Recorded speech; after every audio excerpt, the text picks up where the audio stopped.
wasn't set up by someone inside the Trump administration to sabotage the president. We don't do conspiracies here, Todd. I mean, look, I know people live in that world. That's not where we live. No evidence to show that. Thomas, concierge member. Thank you, Thomas. Why is Goldberg's number in the phone of any senior official of the Trump administration? We need to find that out. Absolutely need to find that out. That's a key question. Aman, concierge member. Thank you. The fact that Goldberg is a Trump hater is no excuse and there's no room for error. Isn't anyone in charge of vetting attendance at these meetings? Apparently no. So it better be in the future. If this happens again, and I don't think it will, it'll be unbelievable. Meg Hornback, Chamblee, Georgia. Just watched your interview with Tom Homan. Excellent questions, clear and concise. I didn't know that Homan worked for Obama at one time. Comes across as an honest, hardworking guy. Okay, I'm going to agree with all that. I think Tom Homan is a good public servant. Scott Phillips, Buffalo, New York. Question about removing illegal aliens, criminal or not. They are all criminals by definition. They broke the law just by entering the country. They should all be removed. That's not going to happen. And I said that even before the election. Okay, you can't do it because some undocumented migrants are here on asylum claims that have to be adjudicated. That's a big portion. That's who Biden let in like crazy. And others are dreamers.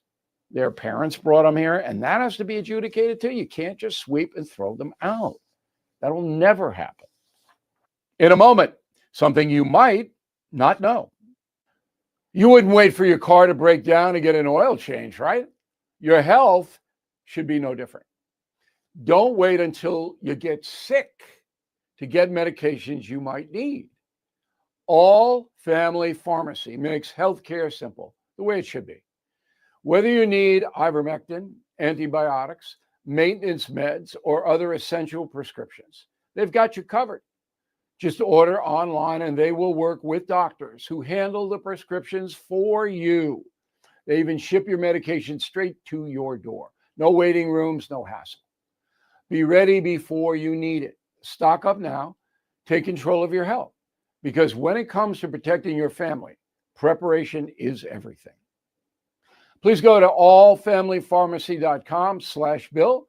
Use code BILL10 for 10% off your order. That's allfamilypharmacy.com/Bill.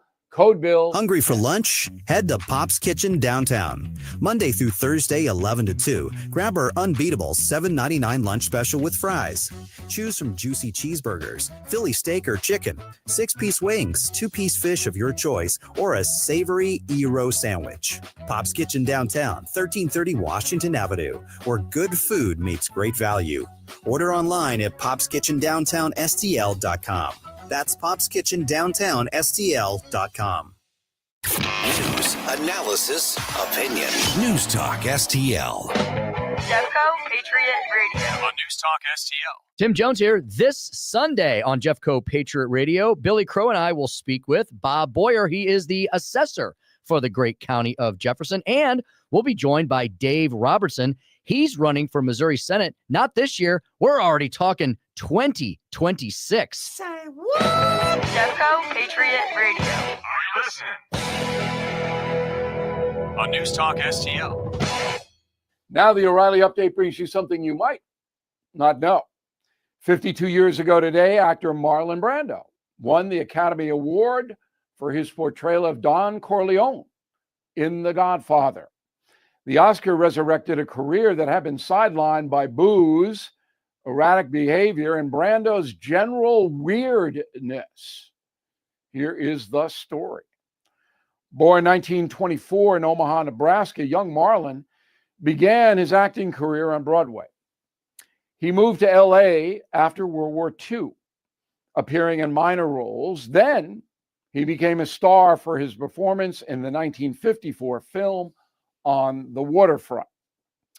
For the next 5 years, Marlon Brando was the highest paid actor in the world. And by the 1960s, his career began to suffer from erratic behavior. He walked off sets, quit in the middle of filming, demanded more money after contracts had been signed. During one shoot, Brando nearly got involved with a violent brawl with Frank Sinatra.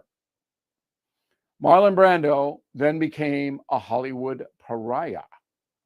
All of that changed in 1971 when director Francis Ford Coppola insisted Paramount Studios hire Brando to play the Don in The Godfather. His portrayal of Mr. Corleone would become one of the most iconic characters in entertainment history. I want you to rest well, and a month from now, this Hollywood big shot's gonna give you what you want. It's too late. They start shooting in a week. I'm gonna make him an offer he can't refuse. Well, the role resurrected Brando's career. He appeared in several blockbusters before dying from lung disease in 2004 at the age of 80. And here's something else you might not know. One of The Godfather's most memorable scenes was completely improvised. A stray cat kept appearing on the set. Instead of dispatching the feline, Marlon Brando incorporated the kitten into the plot. The image of Don Corleone cradling the cat remains an iconic moment in film history. Back in a moment. There is a growing real estate crime out there. The FBI calls it house stealing. Criminals forge your signature on one document, file it with a fake notary stamp. Just like that, your title's gone. Then criminals can take out loans or sell without you knowing. So, when is the last time you checked your home's title? Probably never. And the scammers know it. That's why I trust Home Title Lock's $1 million triple lock protection. You get 24/7 monitoring, urgent alerts, and if fraud does occur, they'll spend up to $1 million to restore your title at no added cost. Please go to HomeTitleLock.com. Use promo code BILL250 now for a free title history report and access to your title expert. $250 value when you sign up. HomeTitleLock.com, code BILL250. Thank you for listening to the O'Reilly Update. I am Bill O'Reilly. For more news and honest analysis, please go to BillO'Reilly.com. No spin, just facts, and always looking out for you. News Talk STL. KLGY HD3 Clayton, K270BW Bellefonte, KNBS Bowling Green. This is News Talk STL at 1019, 94.1, and always streaming at newstalkstl.com.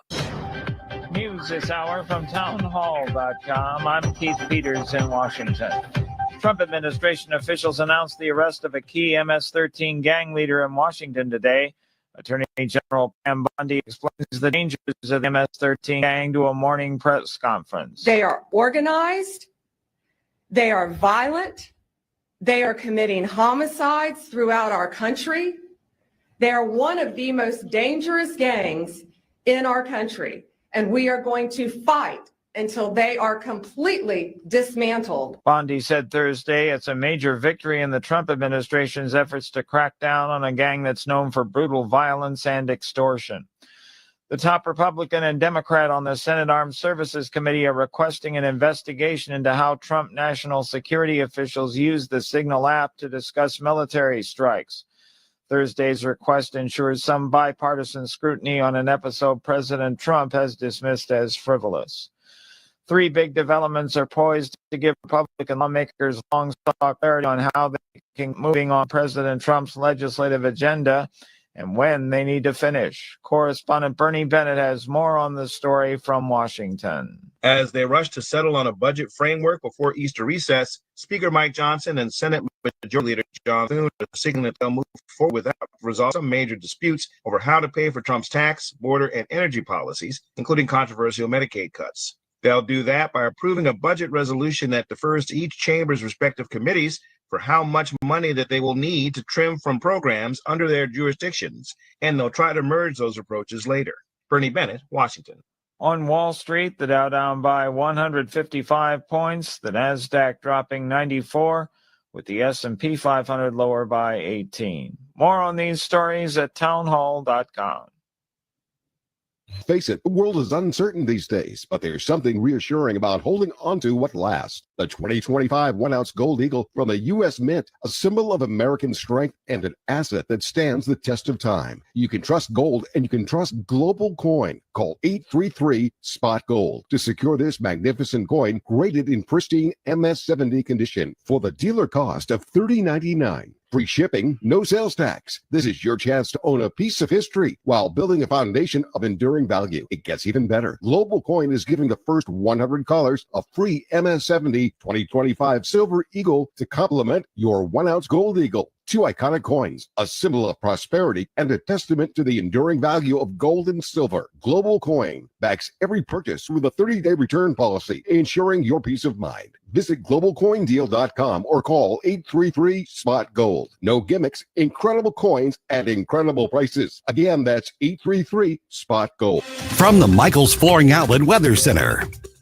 I'm meteorologist Leah Hill with your first alert forecast. Watching for some morning showers and the occasional rumble of thunder. It's pretty scattered activity out there, but at times you'll be using the windshield wipers, and it couldn't hurt to have some rain gear on hand today, especially if you're heading out to the Cardinals game. Do watch for some scattered showers and an isolated thunderstorm during game time. Temperatures nearing 70 degrees. It is a first alert weather day, as some storms tonight could produce hail. That's your first alert forecast. I'm meteorologist Leah Hill. This hour of News Talk STL brought to you by Chris Cooper and Serenity Wealth Management. Discover little-known strategies that could be the difference between choosing the care you deserve or having someone else decide it for you. Get a free copy of Chris's book at serenityltc.com. Springtime in St. Louis, and if you hate to paint, do what your neighbor Mr. Rob Miller from Harvesttown Auto Body in St. Peter's did. He called Rhino Shield. Rob, what was the thought process for going with Rhino Shield as a business owner? My family's business is over 10,000 square feet, and it did not have the curb appeal I wanted. Rob, tell everyone how the experience was with Rhino Shield from start to finish. The process that I liked was when you came out, you gave me all of these options that would fit my building.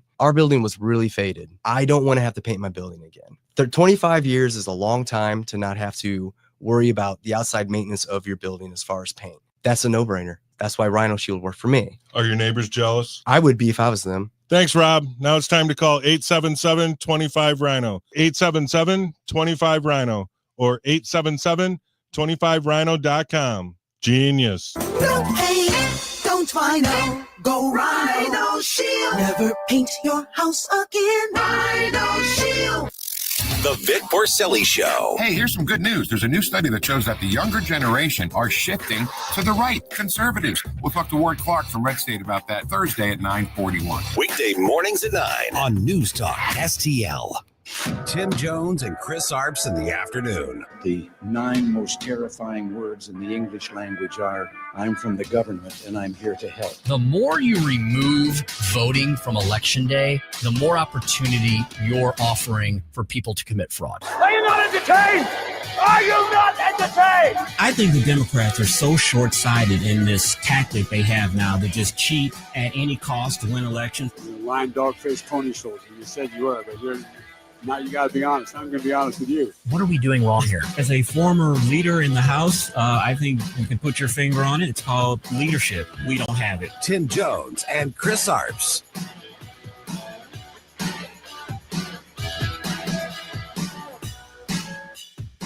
Early this morning, one of the top leaders of MS-13 was apprehended. He was the leader for the East Coast, one of the top 3 in the entire country.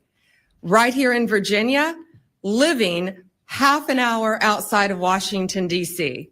He is an illegal alien from El Salvador, and he will not be living in our country much longer. That's no BS Pam Bondi there reporting the positive news that one of the top gang bosses of the MS-13 gang arrested in the U.S. Chris, between Tom Homan and Pam Bondi, I think Americans are a lot safer now than they were over the last 4 years. Yeah, I think Americans of all stripes, all political stripes, all demographics are happy to see finally a crackdown on this illegal alien situation, the border situation. Tim, I have had literally since the election 4 African-American men who are Democrats that have sent me text messages or sent me an IM through Facebook telling me that they're not Trump fans, but they like what he's doing with the border and with the illegal immigration. 4 of them, Democrats. So wow. I think this is universal. This is what has been needed. And we heard a couple of weeks ago, 98% drop in illegal crossings since Trump has become president. It's remarkable what a difference a new commander-in-chief makes who actually cares about national security. Virginia Governor Glenn Youngkin underscoring that, saying it was the Biden administration that was preventing the arrest of these gang leaders. Chris, you got to ask yourself, why? Why did they pursue such a dangerous course of action for America? Well, one, the base of the Democratic Party is in favor of open borders. They think it's compassionate to let anyone into the country to have a better life here. And you have these cities, these sanctuary cities that when the federal government tried to arrest these people, the cities, the sanctuary cities, wouldn't hand these people over. So, that has ended. And now we're seeing, like I said, the 98% drop in illegal border crossings. And we're seeing these gang members being flown to Venezuela. We see the arrest today. Good riddance. And finally. Indeed. Welcome. Good afternoon. Welcome into the Tim Jones and Chris Arps Show. It is a Thursday edition of the big program here on March the 27th, 2025, the final Thursday of March 2025. We're heading into April next week. That's no joke. 4:08 in the PM. I'm here. Chris is here. Producer Joey V here as well. Joey with his grandma's starting lineup Cardinals shirt. Where did you find that one? I found this at some dead lady's thrift shop. She died. She gave all her clothes to the thrift shop, and it is a good one. Is that a true story, Joe? Oh, of course. Everything in a thrift shop is from some dead lady. Yeah, that's true. I have my Cardinal gear on. I forgot to take it off. I've got my spring training jersey. I have to show my Cardinals gear. I thought it was behind me. I have my red jacket. I have my Cardinals jacket. I left it out in our bullpen. So we all wore a little Cardinals gear here on a very rainy. Is if it rains on opening day, is that like rain on your wedding day? Is that good luck? Is that good luck? I don't know. I don't know. It doesn't happen very often that it rains on an opening day here in St. Louis. Usually it's very, very sunny. It's very festive. I've only been to one opening day in my life, and it was when I worked for Jim Talent back in 2003. Our offices were in the Eagleton building, which was overlooked Busch Stadium, and I took half the day off and went to the opening day. Opening day is so exciting until the end of the game, and then you sit back and you go, "Oh, wait a minute, we have 161 more of these to go." Yeah. So if they win, you're like really excited. Then you're like, "Yeah, but the rest of the season could suck." And then if they lose, you're like, "Well, this game really doesn't matter, does it?" Yeah. And when you were saying the end of the game, I thought you were talking about an actual game because I don't see many end of games. I leave about 7th inning stretch.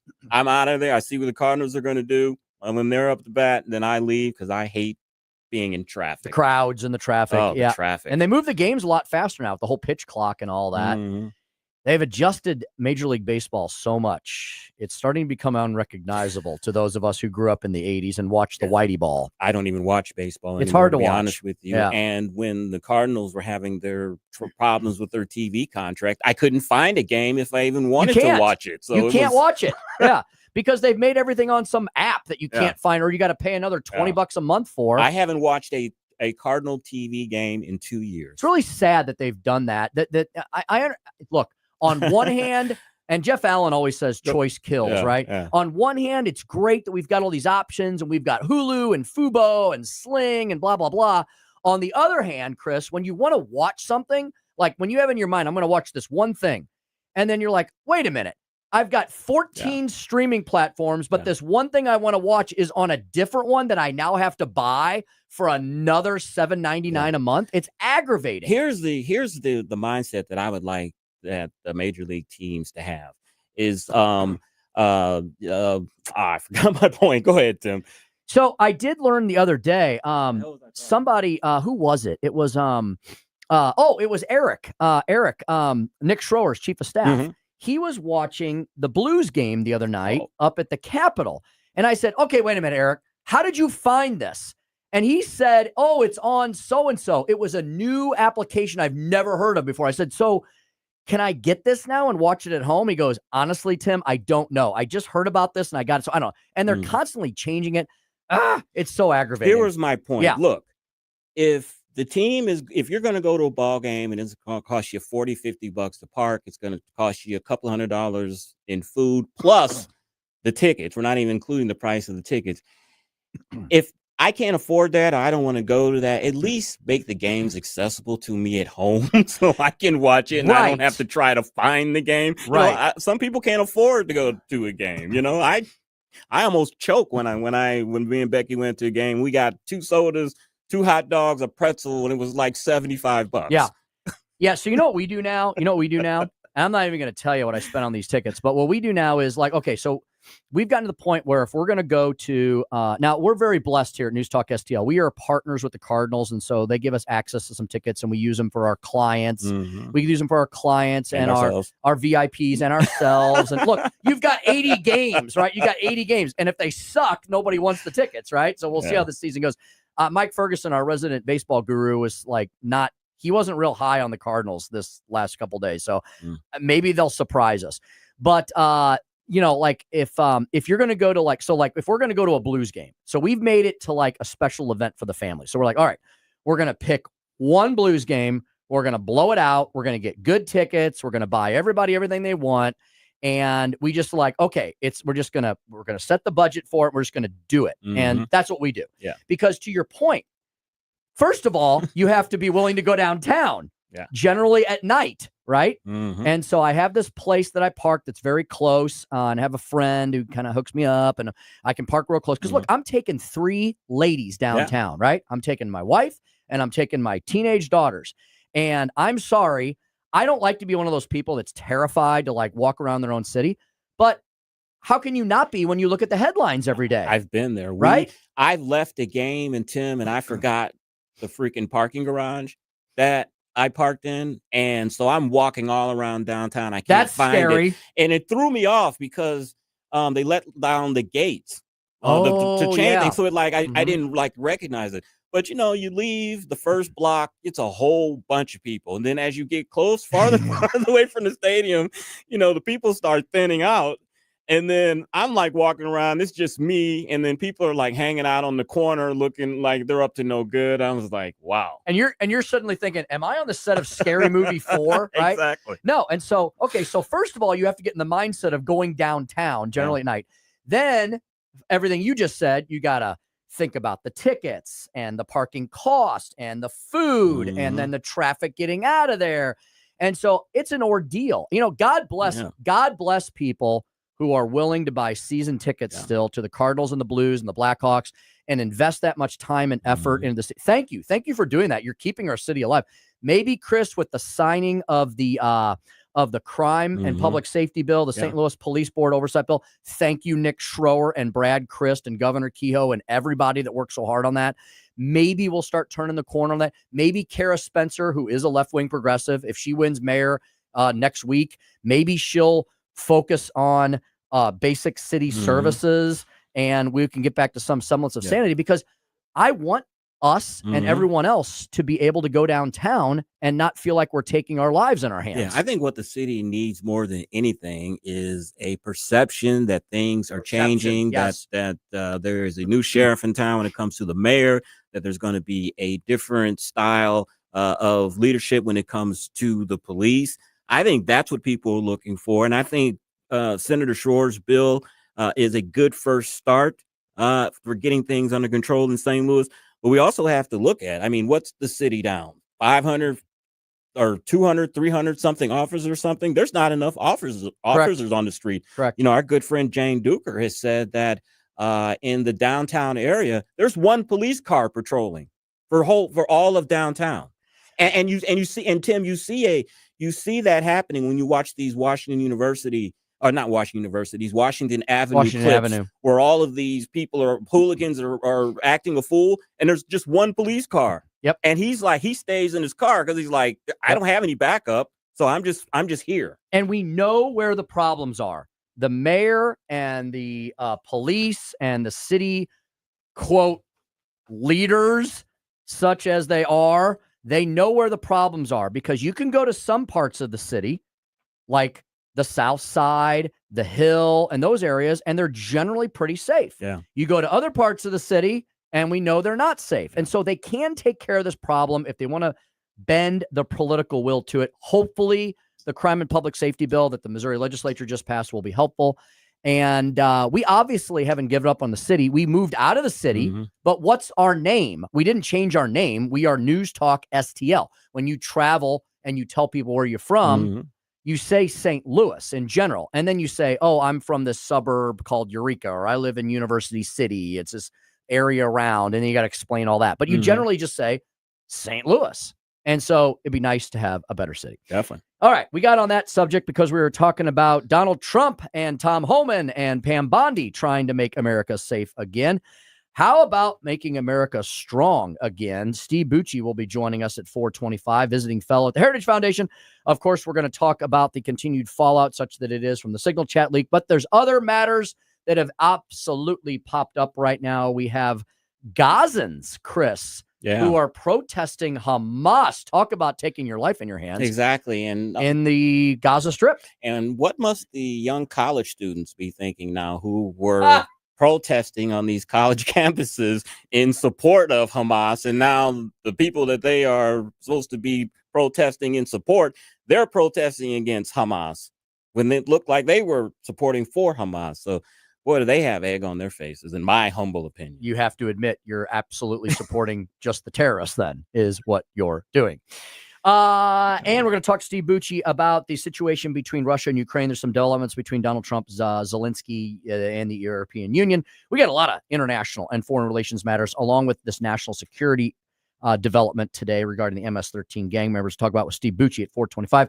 At 4:45, we will head over into Chris's corner. Yeah, we've got a lot of immigration news and some more deportations of students and immigration. We'll talk about that, and a lot of Trump news as well. I had it on my sheet here, but we'll talk about Trump signed some executive orders. He kind of gave a relief almost to China regarding tariffs. Oh, and it was connected to TikTok. And we'll talk about that on Chris's Corner at 4:45. Trump does like his TikTok.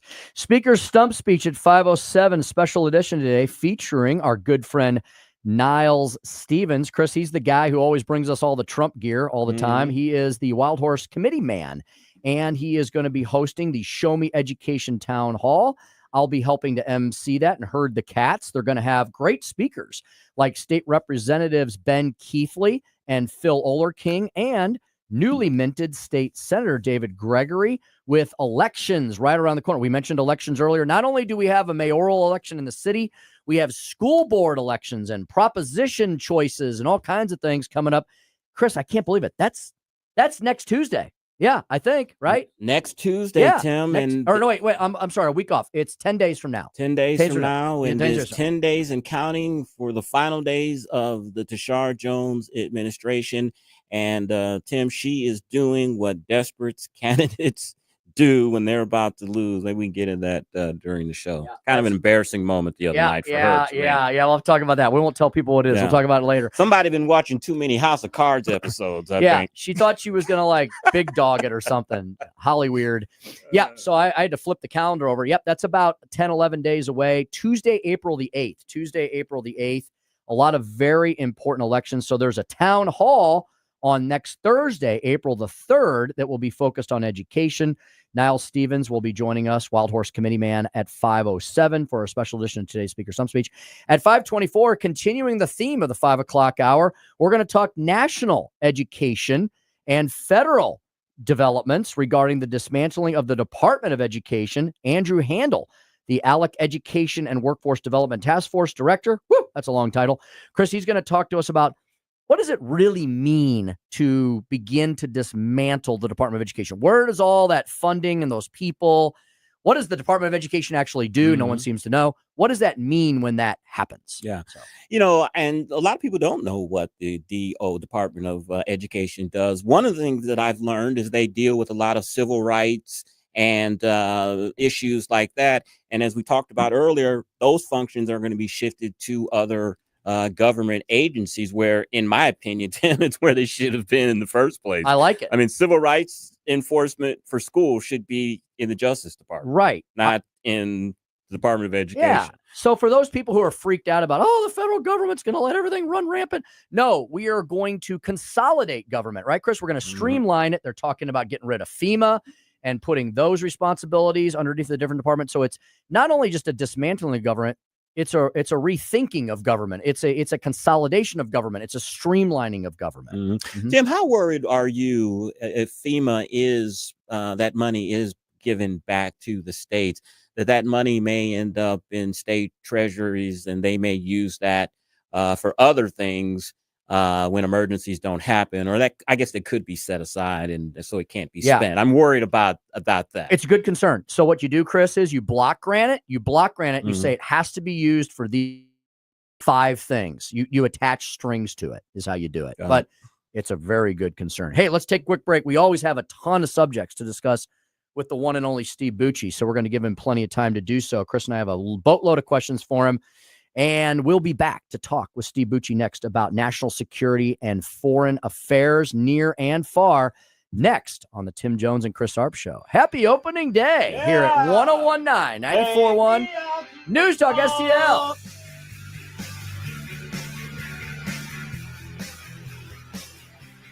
You're listening to Tim Jones and Chris Arps. Bitcher's got a big butt. Bitcher's got a big butt. Swiftly come and go, dreaming of her. She's seeing other guys, emotions astir. From the Michaels Flooring Outlet Weather Center. I'm meteorologist Leah Hill with your first alert forecast. Watching for some morning showers and the occasional rumble of thunder. It's pretty scattered activity out there, but at times you'll be using the windshield wipers, and it couldn't hurt to have some rain gear on hand today, especially if you're heading out to the Cardinals game. Do watch for some scattered showers and an isolated thunderstorm during game time. Temperatures nearing 70 degrees. It is a first alert weather day, as some storms tonight could produce hail. That's your first alert forecast. I'm meteorologist Leah Hill. Hey everybody, it's your buddy Todd Showalter from the Right Mind Show, along with my buddy Joey V. And remember, we're not on just Saturdays at 5. Now we're on Sundays at 2. Putting the fun in our dysfunctional world. It's the Right Mind Show with Todd Showalter. You know, we like to say here at News Talk STL, we're #1 for live and local conservative talk. And if you're like me and you want your money a little more closer to you local, let me give you a suggestion. Give Royal Banks of Missouri a try. They are a full-service, locally owned and operated independent community bank that has been in business since 1964. Royal Banks also has the highest financial ratings in St. Louis for stability and strength. They've got one right around the corner from you. They have 17 locations throughout the St. Louis area. They even have locations up in Hannibal and Rawls County and across the river in Jerseyville and Granite City, Illinois, as well as 2 locations in St. Charles. And Royal Banks have over 200 ATMs across the Midwest to give you free access to your ATM transactions and withdrawals. Royal Banks also offers their ITMs, their interactive teller machines that will connect you with the banker virtually and in real time. As a customer, and I can tell you that because I am one customer, you'll find their personal service is second to none, and their full range of financial services includes products covering all of your personal business needs like auto loans, home mortgages, online and mobile banking, plus wealth management services. Learn more by visiting them on the web at royalbanksofmo.com, royalbanksofmo.com. Royal Banks of Missouri, the community bank for your community. Are you tired of taxes? Then prepare for a knockout evening. Americans for Prosperity and News Talk STL proudly present Torch the Tax, an evening with Mayor Glenn Kane Jacobs. The WWE superstar who became mayor of Knox County, Tennessee, is coming to the St. Charles Funny Bone Wednesday, April 16th. Don't miss this unique opportunity to hear from a champion who's now out of the ring and fighting for taxpayers. Get your free tickets now at afpmissouri.com. That's afpmissouri.com. Remember those magical moments in Mom's kitchen? The heavenly aroma of fresh baked cookies? At Trolley Stop Bakery in Chesterfield's Forum Shopping Center, our co-op of talented bakers has been perfecting that homemade magic for 4 decades. From the gooeyest cookies in town to custom pies, cobbers, and cakes, everything's made from scratch, just like Mom and Grandma's recipes. Need that perfect corporate gift? We ship our famous cookies nationwide. The Trolley Stop Bakery, 67 Forum Shopping Center, or trolleystopbakery.com. Because some traditions are too sweet not to share. You have not had the best pizza until you have the coal-fired pizza from Napoli Brothers Pizza and Pasta in Chesterfield. Plus, so many pastas. A hard decision, but always a right decision at Napoli Brothers. A few doors down, enjoy Lit Cigar Lounge, the place to enjoy top-quality cigars and drinks. Lit is always hosting new events, so always check the Lit Cigar Lounge STL Facebook or litstl.com. This hour of Jones and Arps is brought to you by Stifel. Contact your Stifel financial advisor at stifel.com. That's STIFEL.com.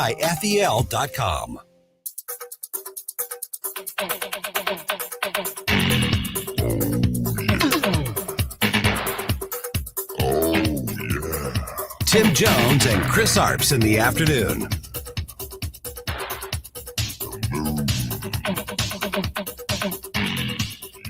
We have said all along that no classified material was sent on this messaging thread. The Atlantic has even admitted this themselves. Goldberg is an anti-Trump hater. He is a registered Democrat. Goldberg's wife is also a registered Democrat and a big Democrat donor who used to work under who? Hillary Clinton. This is the same Jeffrey Goldberg who infamously lied about weapons of mass destruction to get us into the Iraq War, which cost trillions of dollars and thousands of American soldiers. 428 on the Tim Jones and Chris Arp show. There you have Caroline Leavitt, the White House press secretary, still explaining Signalgate, Tim. I've been waiting to speak to our next guest since this story broke because he has such a unique perspective on this. Let's go ahead and bring him on. Steve Bucci, visiting fellow for special ops at the Heritage Foundation. Oh, yes. What were you about to ask me? Do you expect me to talk? Steve Bucci, happy opening day. You a Tigers fan? No, not really. I'm a born Yankees guy. Okay. I'm good with that. Yankees fan. All right. Steve, I want to read you something. This is from Fox News Chief National Security Correspondent Jennifer Griffin. She writes about this today on her X feed regarding this situation, and I'm going to read it. Quote, I surveyed a range of current and former U.S. defense officials who agreed war plans is not the right term, but what was shared may have been far more sensitive given the operational details and timestamps ahead of the operation, which could have placed U.S. military pilots in harm's way. Also, it goes on to say attack orders or attack sequence puts the joint force directly and immediately at risk, according to former senior defense official number one. Steve, your insight on this. You have been a military liaison at the White House and at the Pentagon, so you know how this stuff works. How did this happen? Well, it's clearly an unforced error. You know, whoever let the journalist into this thing, you know, come on. The last time we did something this stupid was when Stan McChrystal let the guy from Rolling Stone embed in his headquarters and then let his guys whine to him and, you know, say bad things about the president. I forgot about that. That was dumb. This was dumb. Now I have to take it one more step. Apparently the use of Signal for government conversations had been authorized.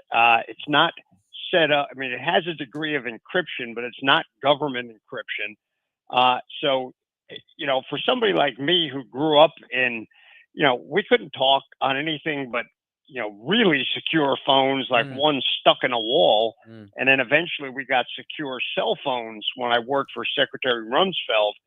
And those things were twice as big as everybody else's phone because they got the encryption on it. It was really a pain to use. And I applaud the fact that they're trying to find more convenient ways for our leaders to converse. But I'm not sure commercial encryption was the right thing to use for this conversation.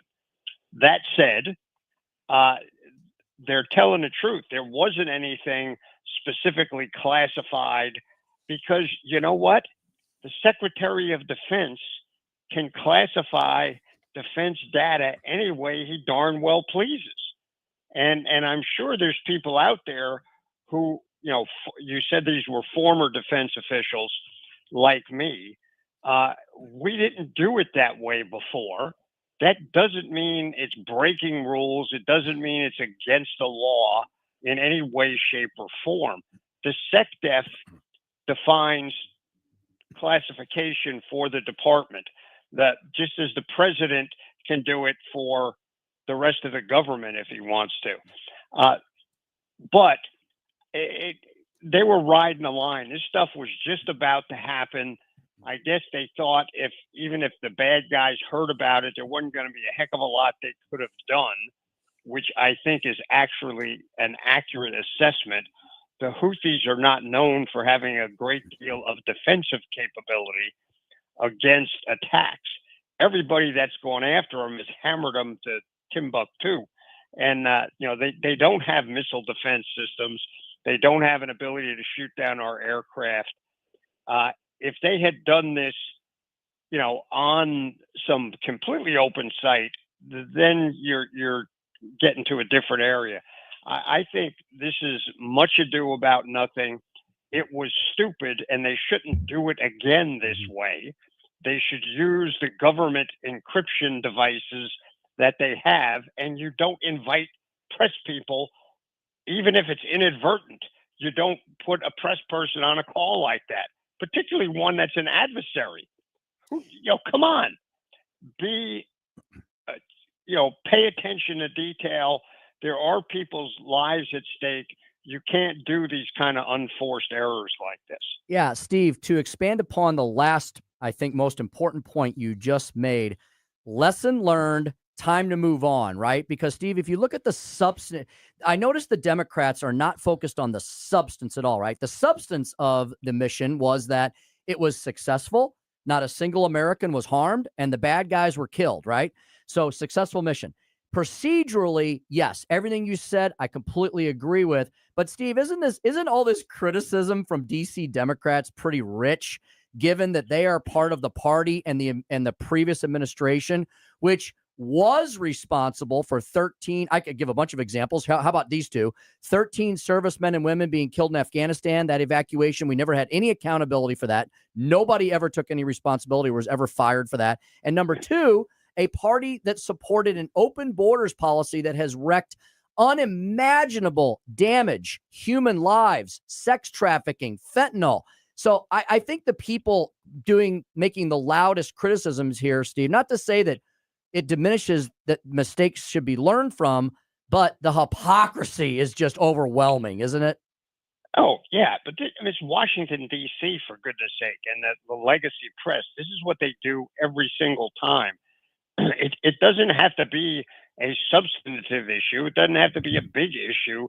As long as they've got an issue that they can try and get their teeth into, they'll try and get as much, mileage out of it as they can. And the other party's sins are always heinous. Your party's sins, that's not a big deal. And to be truthful, both sides do this sometimes. Right. So you gotta be careful. But in this case, this is the folks saying, "Oh my God, Hegseth and Waltz should resign." That's crap. There is nothing here to warrant anybody making calls for a resignation. Now, if President Trump doesn't like what they did, he can fire people because they parted their hair on the wrong side when they came to work in the morning. And he might. That's the way it works. Yeah. Yeah, that's right. He's careful about hair, so you got to watch him. Oh, I'd never have to worry about that. Yeah, I'm me bald, either. Steve. I'm kind of, I'm almost bald. My wife still thinks I have hair, but that's because I'm taller than her. She can't see what's on top. But look, this is a tempest in a teapot. It is Washington, D.C., normal way of doing business. It's stupid. It's embarrassing. And you have people, okay, they shouldn't have done it. I think it was a procedural dumb thing to do, but there's nothing criminal. There's nothing even over the top, not paying attention. Look, they're new guys in office. The stuff is on their phone. It says it's encrypted. They used it. Again, how in the world the reporter got on there is sort of baffling. But bottom line is the Democrats need to stop, sit down, shut up, try and fix their own party. Right now, they got a lot more problems internally with congresswomen and people saying horrendous things to governors and others threatening people and calling for violence. Right now, the Dems are not exactly covering themselves in glory, and they will do anything to get out of the negative spotlight. And, the Republicans handed them this one. But nobody should be fired over this, especially if nobody got fired over what happened in Afghanistan, for goodness sake. To go back to your example, it's crazy. Speaking with Steve Bucci, visiting fellow at the Heritage Foundation. Steve, speaking of rich, how rich is it that we had students that were protesting for the Palestinians and basically supporting Hamas? And now we have the Palestinians that are protesting in Gaza against Hamas. Please explain. Well, I hope it's because the Palestinian people in Gaza have finally woken up and said, oh my gosh, these Hamas guys are horrific and we need to help get rid of them. But I'm not sure that's really the case. I think there may be some of the people in those protests who are thinking that way. But I think there's a lot of them who are just going, you know what? Israel's still whacking people left and right in here. I want to make sure I'm on the good list and not on the bad list. But because I got to tell you, a lot of those Palestinian civilians in Gaza were complete cheerleaders back on October 7th during the terrorist attacks, or even worse, went across the border with the Hamas terrorists and participated in the acts. And then for this more than a year that these people have been held, they weren't held in Hamas prisons. They've been held in homes and everything else where people abused these folks, used them as slaves, in some cases, sex slaves. It's pretty horrific. So, I really hope the Palestinian civilians have had a change of heart, but I'm not quite buying it 100% yet, and we'll see where it goes. Speaking to Steve Bucci of the Heritage Foundation, Steve, there was a big announcement that is going to affect all of us here in the heartland, especially in the St. Louis metro area, regarding a positive development regarding the future of fighter jets in our U.S. military. Steve, what can you tell us about the announcement relating to the Boeing F-47 that is going to be built here in the Midwest? We often talk about with you and other military experts about the fact that the U.S. has tended to lag behind, kind of been sitting on its laurels the last few decades regarding our military readiness. Tell us a little bit about how this type of jet development will help our military in general and look to the future. Well, with regard to aircraft in particular, we build really good airplanes. I mean, like phenomenally good. And they stay essentially cutting edge for a long time. Now, the downside of that is it's real easy when money's tight for some folks in our government to convince themselves, well, look, the F-16 is still the best fighter plane out there. We don't need to spend any more money. Well, a couple of those F-35s are good. They can do some cool things. We don't really need that many because our guys and gals and the aircraft they fly are still better than everybody else's. That may be true, but that's sort of rolling the dice. We need to stay on that cutting edge. And the new F-47, it appears that without a lot of fanfare until this announcement, we've had some folks working, and Boeing's been working with them, and they've developed this next generation air dominance fighter that is pretty darned hot. And most of us, I don't follow aircraft stuff specifically because I walk around on the ground, and airplanes to me is a method to get halfway to the target, and then I get out and do the rest of it myself. But this is pretty cool stuff, and it's a 6th generation fighter. There are some other countries that claim to have 6th generation fighters. I'm not sure they're in the same league as the F-47, because the Chinese and the Russians is who I'm talking about. They tend to talk a lot of smack about their technologies, and it then doesn't work quite as well as they claim it does. Now, again, we shouldn't get complacent. We need to keep pushing our technologies because we always want to have complete dominance on the battlefield. We do not want to go up there in a fair fight. We got the best fighter pilots in the world, bar none, and we got more of them than anybody else. We fly more than anybody else, but we want them to always have the best, aircraft to fly in we can. This is the next step in that. So kudos to them. I guess even the Biden administration had people working on this. And, it's rare for me to say that they actually did something right because they didn't do very many things right. But it seems like, maybe the Air Force had it hidden somewhere, but they got this thing out there, and it looks like it's going to be pretty good. Steve, speaking of aircraft, and I know you just said you're not an aircraft guy, but I've been meaning to ask you this for the last few weeks. The U.S. Space Force released a first ever photo of its secretive unmanned military spacecraft, the Boeing X-37B. What do you know about that? That one, I honestly don't know a thing about, but I'll be happy to look into it, and we can maybe talk about it next week. X-37B. Sounds fancy.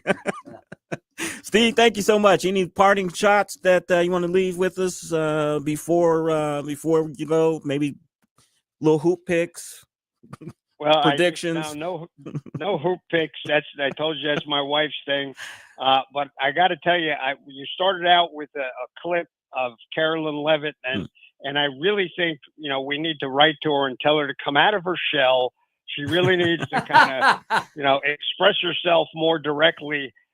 She's kind of shy and retiring, but I got to tell you, that young lady, when she speaks, she's done her homework, and she is totally unafraid of anyone.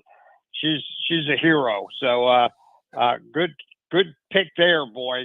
The president hit a home run when he chose her to be the spokesperson. Night and day between her and what's her name, Tim? Corinne, the French lady. And I'm not trying to use a pun, Joey. Joey's got that look on my face when I said night and day. Steve, thank you so much. Thank you so much for your time, and have a great weekend, and we'll speak with you next Thursday. Sounds good, guys. Have a great week. Did you guys get the pun? The I black did. and white. I got it. And, I got it. Hey, you want to know what games are tonight? Yeah, let's do it. Yeah, we got 4 games tonight, Chris. We're down to the Sweet 16 in the NCAA March Madness. Right. BYU takes on number 2 Alabama. All right. Then we've got number 4 Maryland, the Terps, going against the number 1 Gators. We've got Arizona, number 4, taking on number 1 Duke. And this is going to be a fun game, Chris. Number 10 Arkansas, a little bit of a Cinderella story there, taking on number 3 Texas Tech. I might watch a little hoop tonight. This is baseball season. I want to ask you guys, if you played Little League baseball, there was this saying that the kids used to yell at a pitcher, and it's like, "We want a pitcher, not a belly itcher." What the hell does that mean? We want a pitcher, not a belly itcher. You got me on that one. Somebody, what is he doing? He's just sitting there scratching? I don't know. Just something we always yelled out at the mound, and it seemed to make sense. All right, 4:45, Chris's Corner coming up. You're listening to the Tim Jones and Chris Arps Show on 101.9, 94.1 News Talk STL. It's the Tim Jones and Chris Arps Show. Hey, bada, so we bada. Hey, bada, so we bada. Candidate, so we bada.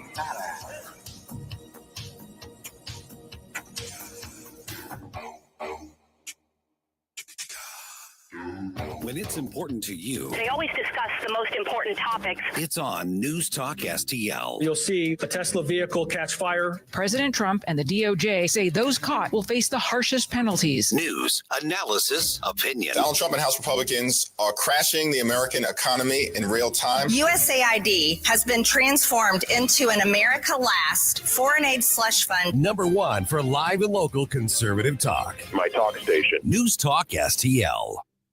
Do you have a good lawyer? Does that question terrify you when I ask you of that? Don't be scared. Civia Law is here. I'm a recovering attorney. So if you call me up and ask me for legal advice, I may give you my 2 cents worth, but I'm going to tell you that that is not official advice because I'm not letting you retain me for that. I'm going to return you over to Todd Civia and the Civia Law Centers, civialaw.com. Todd has been so successful that he actually has 6 Civia Law Centers up and down Interstate 70, pretty much in that region. So he's got some in Eastern Missouri. So all of you, Eastern Missouri. So those of you in the St. Louis region, there's a Civia Law Center near you. He's got some in Western Illinois, right on the other side of the river. So if you're in Illinois, there's a Civia Law Center near you. Civialaw.com, SIVIA, civialaw.com. What do you need Todd Civia for? Well, a multitude of things. Have you done your estate planning? If you haven't done that, Todd Civia can help you out with that. Are you a veteran? Do you know all the benefits that you're eligible for? If you're sitting there going, I didn't know there was a bunch of benefits I'm eligible for, Todd Civia will explain that to you. Business owners, lots of business owners in News Talk STL Nation. Have you set up your business properly? Are you planning for succession? Do you have a merger and acquisition coming up? Do you have a deal where maybe the founding generation is turning things over to the second or the third generation? All of these planning things are things that Todd Civia can help you out with. Do you have a personal injury matter, an elder law matter? Do you have a special needs, special person in your life? Do you have real estate needs that you need to work with a lawyer on regarding transactions or rental or contractual agreements? Todd Civia handles all of that. Talk about a one-stop shop. Check them out online, civialaw.com, because on there, they've got all kinds of awesome forms you can take a look at. 2-week turnaround on total document production. Todd Civia is just a great guy with great lawyers doing great things for all of our listeners and more. 833-995-WILL, 833-995-WILL, or better yet, for everything I just mentioned and so much more, Tim Jones here telling you to go to a great lawyer, Todd Civia, indeed, at civialaw.com. That's civialaw.com. Metro Shooting Supplies is a gun enthusiast ultimate destination. With over 400 rental guns, you can try before you buy. Serving Metro St. Louis for over 20 years, we offer the largest selection of new, used, and consignment firearms. Buy a new gun and get a free $200 range membership located at Fifi and St. Charles Rock Road. Metro Shooting Supplies, where shooting meets expertise. Visit buylearnshoot.com. Hey, it's Vic. Are you worried about rising taxes? Well, you're not alone. With government spending outpacing revenue, many Americans fear a tax hike is on the horizon. But here's the good news. You have options. Chris Cooper of Serenity Wealth Management specializes in tax-efficient strategies for income planning, legacy, and growth. Chris knows your money will go to one of 3 places: the government, healthcare, or your family and charities. Shouldn't your loved ones come first? Don't let Uncle Sam be your biggest beneficiary. Take control of your financial future today. Visit serenitynowtax.com for your free copy of Chris's book, The New Holistic Retirement. Serenity Wealth Management, because you deserve peace of mind in retirement. Request your free book today at serenitynowtax.com. That's serenitynowtax.com to get your free copy of The New Holistic Retirement. That's serenitynowtax.com. Serenity Now with Chris Cooper. Investment advice offered through Fortis Capital Advisors, LLC. This hour of Jones and Arps is brought to you by Stifel. Contact your Stifel financial advisor at stifel.com. That's STIFEL.com.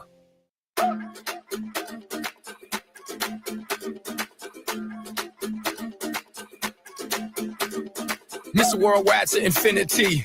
You know the roof on fire. It's the Tim Jones and Chris Arps Show. We go drink drinks and take till we fall out like the roof on fire. Now, baby, and like the roof on fire. Tell them, baby. Crockett still facing the censure resolution from Republican Congressman Randy Weber. Weber not mincing his words, saying Crockett was, stooping to vile levels of discrimination and despicable political attacks, adding she must be held accountable for her venomous rhetoric. Crockett responding to that, defending her comment on X, saying she wasn't thinking about the governor being in a wheelchair, instead saying she was thinking about the planes, trains, and automobiles he used to transfer migrants into communities led by Black mayors, deliberately stoking tension and fear. 451 on the Tim Jones and Chris Arps Show. And Tim, one of the reasons why she is so confident and Cori Bush and others are so confident that they can be outrageous and not face any type of fault or anything, is because they know that once you criticize them, one, you're only doing it because they're a woman and because they are African American, and they will ride that all the way until whatever controversy is surrounding them blows away. That's why they do it, because they know they are immune. They throw those two things up. What are you going to say? They've got the twofer, right? Exactly. You're either arguing with me because I'm a woman, or you're arguing with me because I'm a racist, and neither of those should be allowed. And our former mayor used that excuse often when the Post-Dispatch would criticize her, or anyone would criticize her. It was because she was an African American and because she was a female. I'm talking about outgoing Mayor Tashara Jones. All right, Joey, let's go and do a little corner. Chris's Corner is brought to you by Elite Comfort Experts. Call 636-887-0971 or EliteComfortExperts.com. Chris.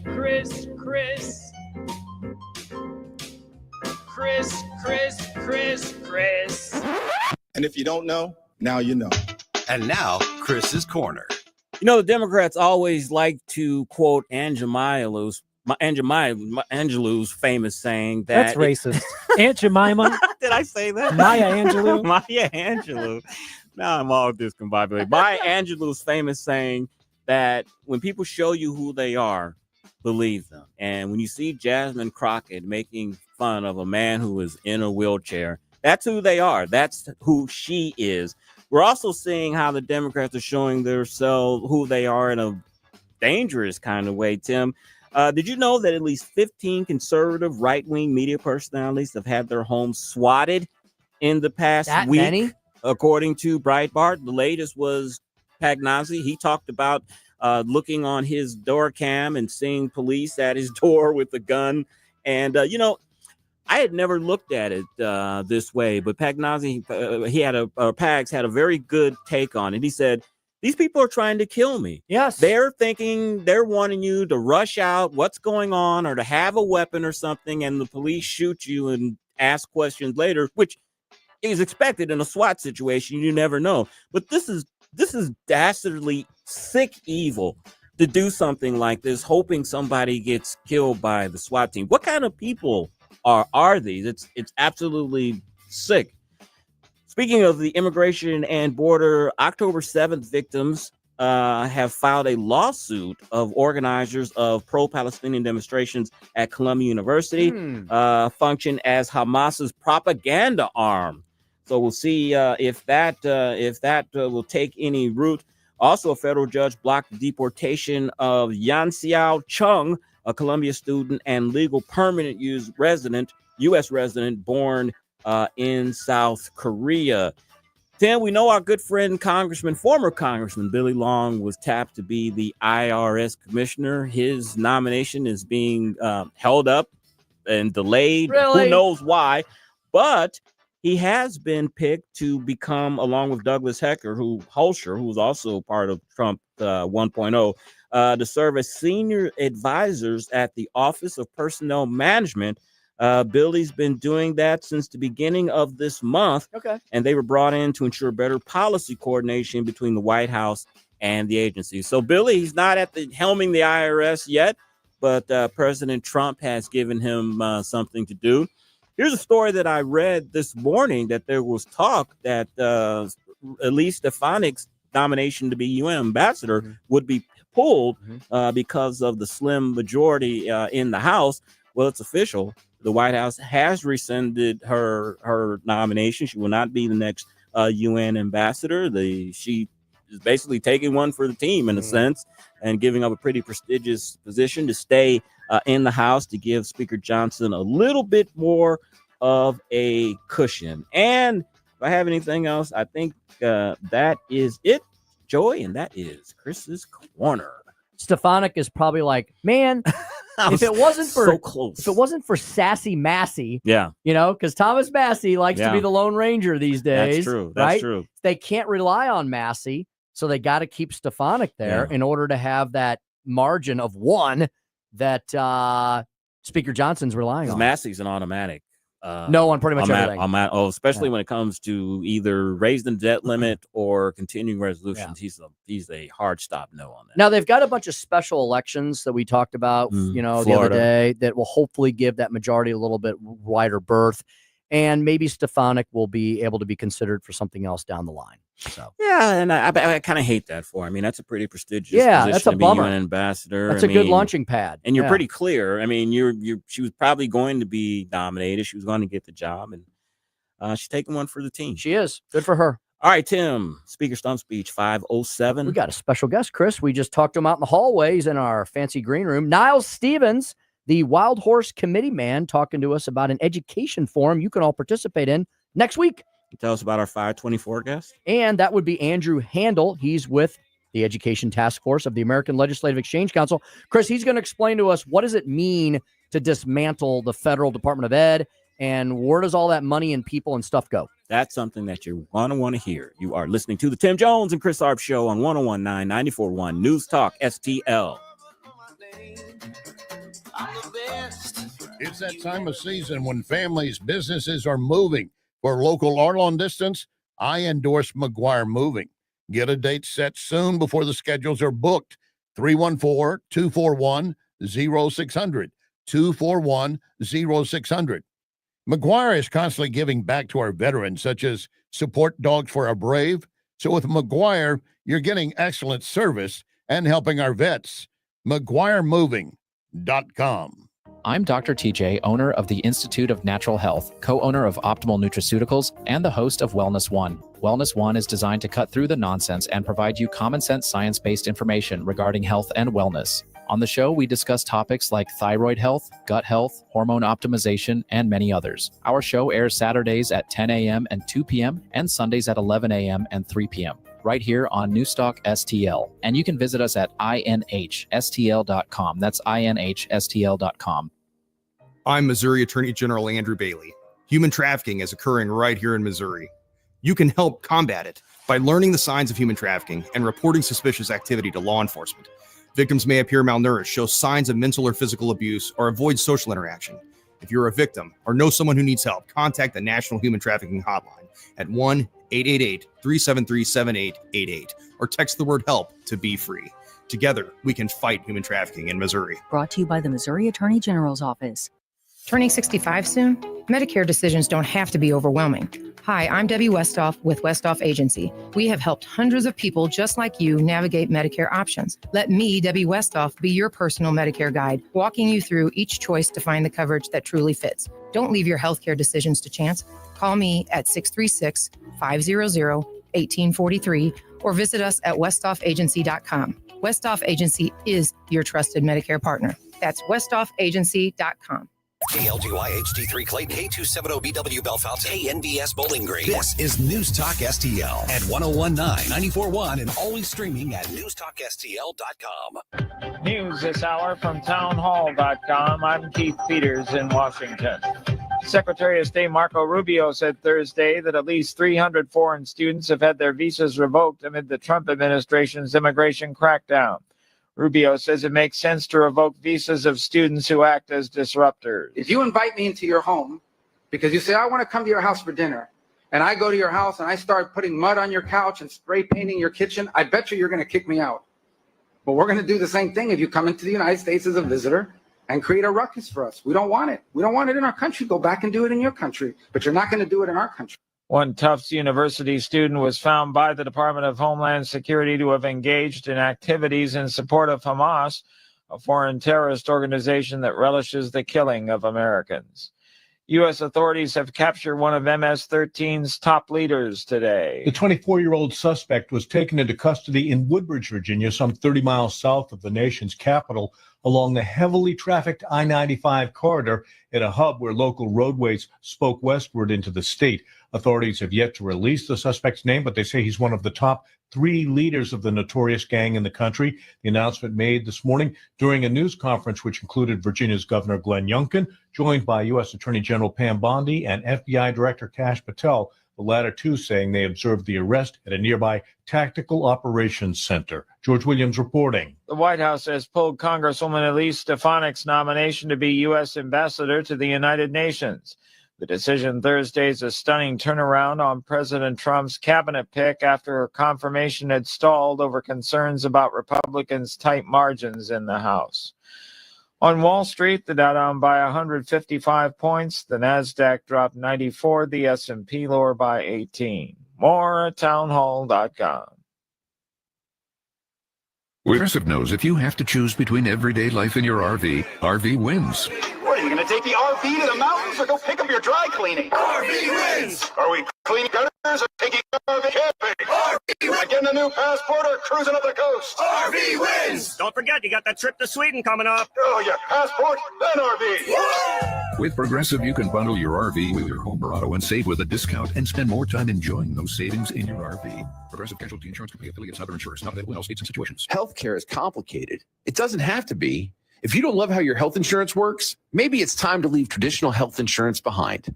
Take charge of your healthcare with Christian Healthcare Ministries. CHM offers you flexibility. Enroll anytime, choose your own provider, and select the program that fits your needs and budget. CHM is the original faith-based way of taking care of your medical bill costs. Learn more at chministries.org/wellness. This hour of News Talk STL is brought to you by Rodney and Jen Wallner and the entire Wallner home selling team at Berkshire Hathaway. Call them today at 314-810-SOLD. 314-810-SOLD. Tony Colombo here for my dentist, Dr. Matt Boscia at New Creation Dental Care, the one-stop shop for all your family's dental needs. And Dr. Boscia is always expanding his services, now including the incredible all-on-4 full arch implant procedure, full mouth restoration that can give you back your smile in as little as 1 day. No more suffering with damaged or missing teeth or poor fitting dentures. You can see some amazing smile makeovers, learn more about the all-on-4 procedure, and see everything Dr. Boscia can do right now at newcreationdentalcare.com. Spring has sprung at Daniel's Farming Greenhouses on Joggerman and St. Peters. Discover our breathtaking 55,000 square feet of greenhouses featuring 8,000 hanging baskets, hundreds of perennials, and 100,000 pots of colorful annuals. From vegetable plants to premium grass seed, mulch to herbs, our knowledgeable staff is ready to answer all your questions. Start spring off right with pansies, potted tulips, and everything your garden craves. Daniel's Farm and Greenhouses. Visit us today on Juggerman or online at danielsfarmandgreenhouses.com. What happens next? Because of that Afghanistan withdrawal, we have damaged our credibility. Happens right here. He was texting war plans. Nobody was texting war plans. 1019 and 94.1 News Talk STL. Tim Jones and Chris Arps in the afternoon. The 9 most terrifying words in the English language are, I'm from the government and I'm here to help. The more you remove voting from Election Day, the more opportunity you're offering for people to commit fraud. Are you not entertained? Are you not entertained? I think the Democrats are so short-sighted in this tactic they have now to just cheat at any cost to win elections. You're a lying dog-faced pony soldier. You said you were, but now you got to be honest. I'm going to be honest with you. What are we doing wrong here? As a former leader in the House, I think you can put your finger on it. It's called leadership. We don't have it. Tim Jones and Chris Arps.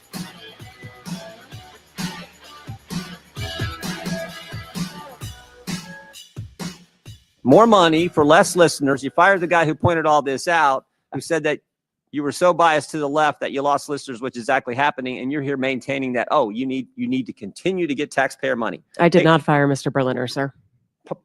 Okay, the guy that left after all that. Understand. Are you fundraising off today's hearing?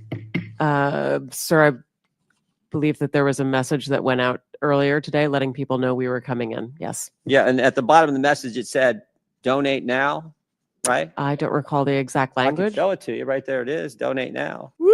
Most hearings on Capitol Hill are tedious and boring, but Chris, this was a good old-fashioned grilling of that NPR executive. That was one of the tamest exchanges between Congressman Jim Jordan and what's-her-nuts from NPR. There was some really good ones, Chris, where he was literally asking her, he was like, hey, did you ever say blah, blah, blah, some crazy left-wing liberal nut job kind of stuff? She's like, I'm not sure. He goes, well, let me read you your tweet. And then he would read the actual tweet of her saying something insanely leftist progressive. And he'd go, you think that was you? And she goes, Well, I guess if it was on my X feed. And she said a couple of times, Vic played some clips this morning when I was listening. She said she evolved from that position. Oh, as she well. evolved. She evolved. And he grilled her on the 87 journalists at NPR. I did investigative reporting or some other section. They were all Democrats. And he was asking her, how can you not be biased when you don't have one Democrat in the newsroom or one Republican in the newsroom? Yeah, I mean, look, maybe there's a place for publicly funded airwaves and TV broadcasts and radio, but could they just not be 1,000% against everybody on the center right side of the aisle? I don't think there's a place for it all. When it's in 1960s, LBJ was the one who started NPR and children's television, all that. I think at that time when there was kids that couldn't get that type of programming and we just had 3 channels and all that, it was necessary. With the internet and all these things that kids or parents can have for their children to teach them, I don't think Channel 9 public for that effort is needed. Make them work for their money like we do. Exactly. No one's giving us any taxpayer funds. Hey, welcome back to the non-taxpayer funded, non-Soros owned Tim Jones and Chris Arps show here at News Talk STL, 1019-94.1 News Talk STL. Our new app is available. It's been available for several weeks. If you haven't downloaded it, shame on you. It's Apple CarPlay and Android Auto compliant. You can do everything from the app and so much more. It's a ton of fun. We've got so much to talk about. It's an exciting time of the year here at the end of March, beginning of April. We got Major League Baseball kicking off this week. We've got the Blues, 10 games over 500. We got March Madness. And Chris, in the political public policy world, we've got elections. We have mayoral elections. We have local elections. We have school board elections. We're talking about important topics like education and such and so forth. I think that leads us into the Speaker's Stump Speech featuring a very special guest today. Listen to me, listen to me. I'm very consistent. I'm a very stable genius. It's time for the Speaker's Stump Speech, sponsored by Hanson's Tree Service at hansonstree.com. Yep, today's Speaker's Stump Speech will feature those subjects that we just talked about and so much more. Welcoming into the program, we've got Niles Stevens. He is the committee man for the Wild Horse Township. Niles, good afternoon. Welcome to the Tim Jones and Chris Arps show. Welcome. Thank you. Thank you. Thank you so much for having me. We really appreciate the grassroots really appreciates everything News Talk STL does to help amplify the conservative message out there. So thank you for having me today. And Chris, Niles is a legit listener. He's not a poser because he often will text me, sometimes during the show, sometimes after, asking me about things. He listens to our program every day. And I have the app. I have the new app. Thank you, Niles. That's fantastic. Hey, Niles, tell our listeners, what is a committee man, a committee woman? What's that role? And why did you decide to, did you fall and bump your head? Why did you decide to run for that? So the committee man position is just the lowest level of the Republican Party. So we are the grassroots. We're the people that are going to get the yard signs out. We're going to knock the doors. We're going to put together meetings. We're going to attend the meetings. We go to meetings and then more meetings. But no, we're the people that get it done at the local level. We're the ones who put on the caucuses this last year. So the committee people are they're the volunteers that are taking the names and counting the votes for the caucus and everything. So it's a very important position. It doesn't get talked about a lot in the party and everything. But what the committee people do on the local level can have a big impact on public policy. So I've really enjoyed it. I've only been there since this last August was the election, so I haven't been doing it very long. I got into it because a friend of mine said he was going to run, and he got a group of us together, and our group got involved, and we all put our names forth and got elected, and now we're just out here getting it done. Fantastic. Now, there's been a lot of grassroots energy the last few years surrounding education, especially with the pandemic. Parents have really gotten involved. I think that energy is still there. Talk about the upcoming event that you have, how important this is, especially with the school board elections in April. Yeah, definitely. The grassroots energy is still there for sure. I've been working on school board elections for a number of years. My partner in this, his name is Marty Bennett. He's with the Mo River Township. He's been doing school board stuff for decades. And for a number of years at the school board level, we've been focused on the players. And so we've been trying, it was like, hey, if we can get 2 election cycles, we can flip this board. We can get some conservative values in place at the school board level. This year, we're switching it up a little bit. We've had some limited success with getting conservatives elected onto school boards. It's just not a space where conservatives do well when it comes to election time, a lot. So this year, we're focused on the issues because we know that when conservative values and conservative principles are in place, it's good for everybody. When you go woke, you go broke. Whenever you have conservative principles and conservative values in place, everybody's going to succeed. And so what we really want to focus on is what are we doing in the Republican Party at the federal level? So you've seen that with Linda McMahon and Donald Trump, what they're doing with the Department of Education at the federal level, but also at the state level. The state level has a huge impact on education.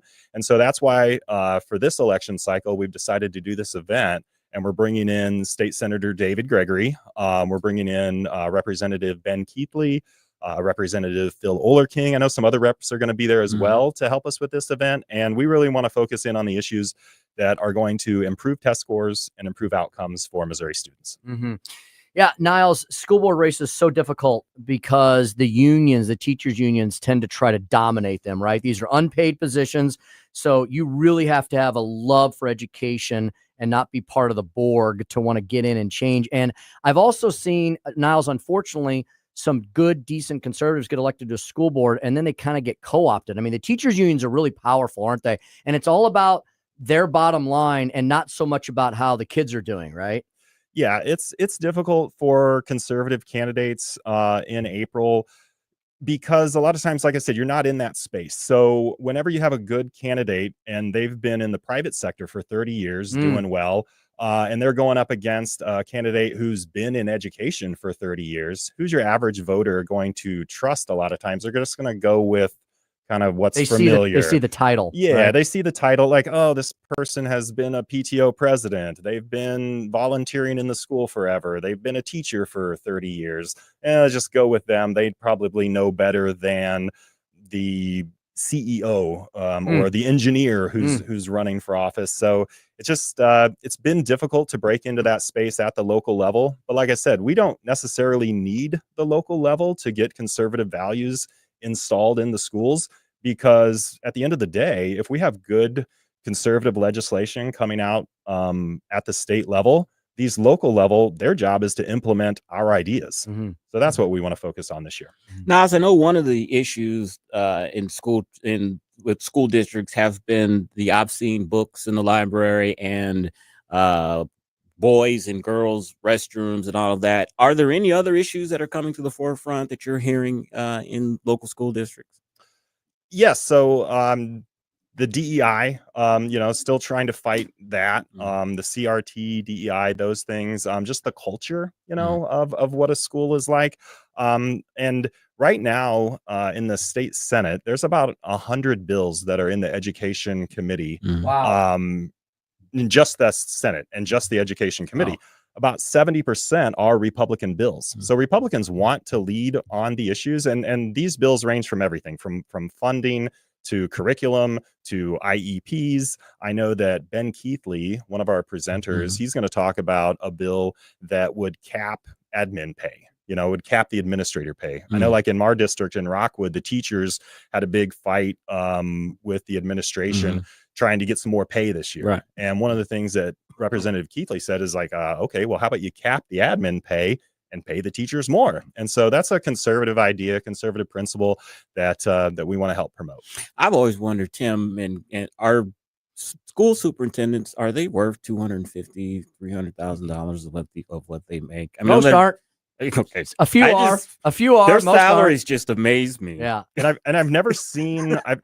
Maybe it's happened, but it seems like a superintendent will resign or get fired or whatever. They go away and then they get replaced with a higher cost superintendent. It's like, why don't we ever start over? Give me an 80,000. I'm willing to let him work up into that 200,000. The argument they always say, well, if we want to get a quality superintendent, you're going to have to pay for quality.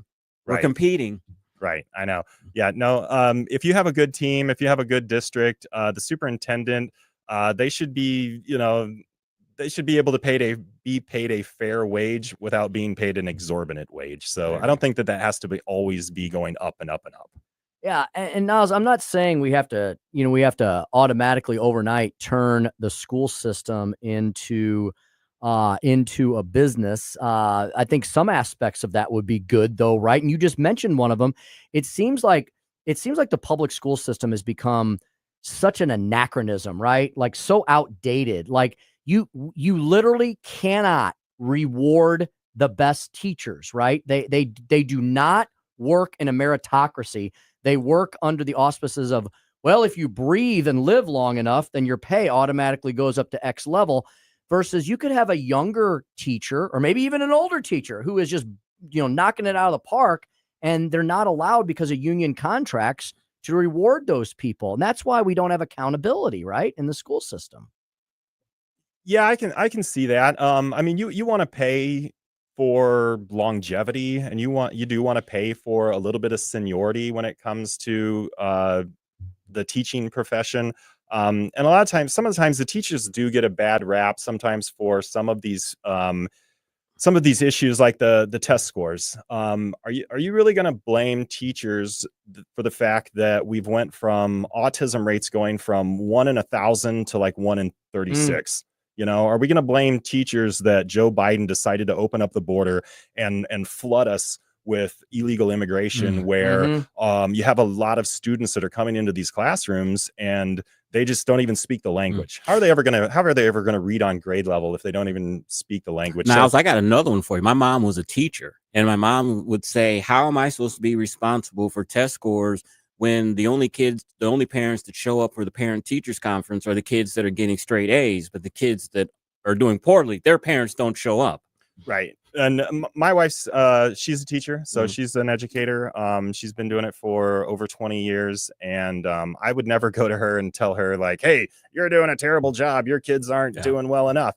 No, I know that my wife, and I know a lot of her colleagues, they put in the work, they put in the time, they put in the effort to make sure that they're giving good lessons and good lesson plans.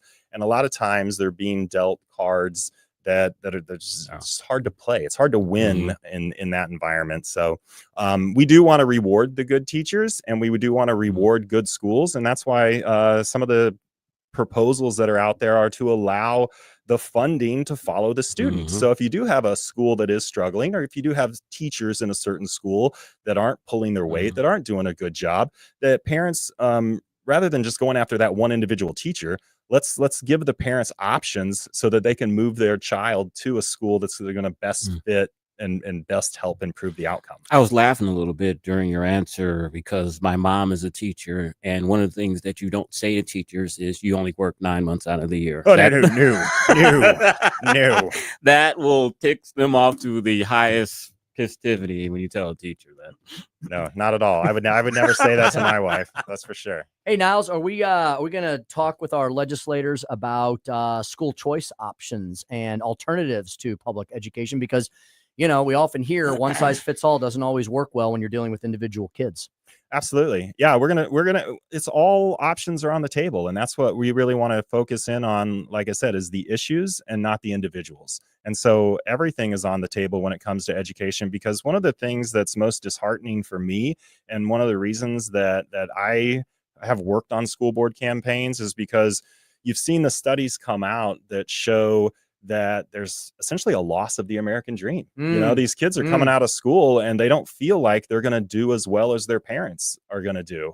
And that is just, that's unacceptable to me. And so that's why I've knocked on doors for school board candidates. That's why I'm organizing events to talk about these issues, because, we want to bring back the American dream. We want to make America great again. And we're not going to make America great again if we have failing schools and if we have students that are stuck in environments that aren't moving them forward. Excellent. Niles, give us all the details once again, and where folks can look up any details they might not quite hear because they're driving home right now. Right. So we are grassroots. So this is not big money funded. So we don't have a website or anything. But you can find information. Actually, we do have a website because Mo River Township has a website. And it's on our website. But I don't even know. And it's on News Talk website. But we're going to do this is 1 week from today. So April 3rd from 6 to 8 p.m. at the DePere Lodge. So Marty Bennett has been hosting meetings at the DePere Lodge for a number of years on the education issues. And so I went to Marty and I said, hey, can I kind of, hoard in on your space here? Can you let me play with you over here? And so he was gracious enough to rent the room for us and to get us all set up there. And it's going to be a very engaging and a very informative event. I know that a lot of times on these school board races, like, how do you make a decision? Well, you got the local newspaper or you got the League of Women Voters event. It's like, League of Women Voters event. That's boring. So that's why we went out and got Tim Jones to MC for us and for our event, because it's going to be great. We're going to get some really good information from our state level leaders. We have invited all 15, 16 school board candidates that are local in the West County area. We've invited them to come to do a meet and greet with the voters. And so the voters, we're going to give some presentations like a normal, political meeting. We're going to do a little breakout group in the middle. So you can ask your questions. You can go to whoever you want to, if you want to go directly to your school board candidate, you want to talk to the state level, you want to come talk to Tim Jones, we're going to have a time to do that. And then we'll bring everybody back in together and wrap it up. And it's going to be a great evening. Sounds fantastic. Next Thursday, April the 3rd, the Lodge at DePere, the DePere Lodge, 6 to 8 p.m. All details, newstalkstl.com. Two fantastic representatives, really good legislators, Representatives Ben Keithley, Phil Ollerking, and new state Senator David Gregory. Did I get all that? That is absolutely correct. All right. Niles, thank you for coming in. Thank you for your service and for jumping into the political fray and for all the hard work that you and your fellow grassroots folks do on those lower levels, which are the most important levels of getting people out to exercise their right to vote. And thank you for giving up the stump speech for me today. Appreciate that. It's my pleasure. It's my pleasure. Thank you so much, Niles. Hey, Chris and I will be right back. We're going to keep talking education, Chris. It's kind of our education hour here. We're going to talk about the federal Department of Education perhaps being dismantled and going away. What happens with all that money and those people and that stuff? Andrew Handel from the American Legislative Exchange Council. He's going to explain it next to Chris, I, and Joey, and all of you. 1019 94.1 News Talk STL. Oh, yeah, it's like lightning. Everybody was frightening. And the music was soothing. It's the Tim Jones and Chris Arps Show.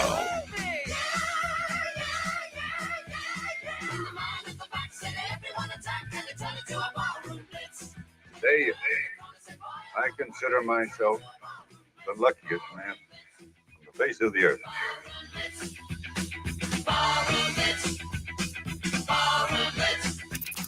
You talk about race relations. This conversation has completely made me crazy. This is complete insanity. And I'm sick and tired of it. 1019 and 94.1. I find it to be a conversation starter. News Talk STL. Are uneven concrete surfaces causing you headaches? Polytime Concrete Leveling and Restoration has the solution. We're a veteran and family-owned business offering long-lasting solutions for all your concrete problems. From precision concrete leveling to our superior restoration services, our precision polyjacking outperforms traditional mudjacking any day. Call Polytime at 636-487-3282 for a free estimate or visit itspolytime.com. Mention Newstalk STL and get $125 off any job of $600 or more, or 10% off your service. Hey, it's Susie Moore to tell you about Michael's Flooring.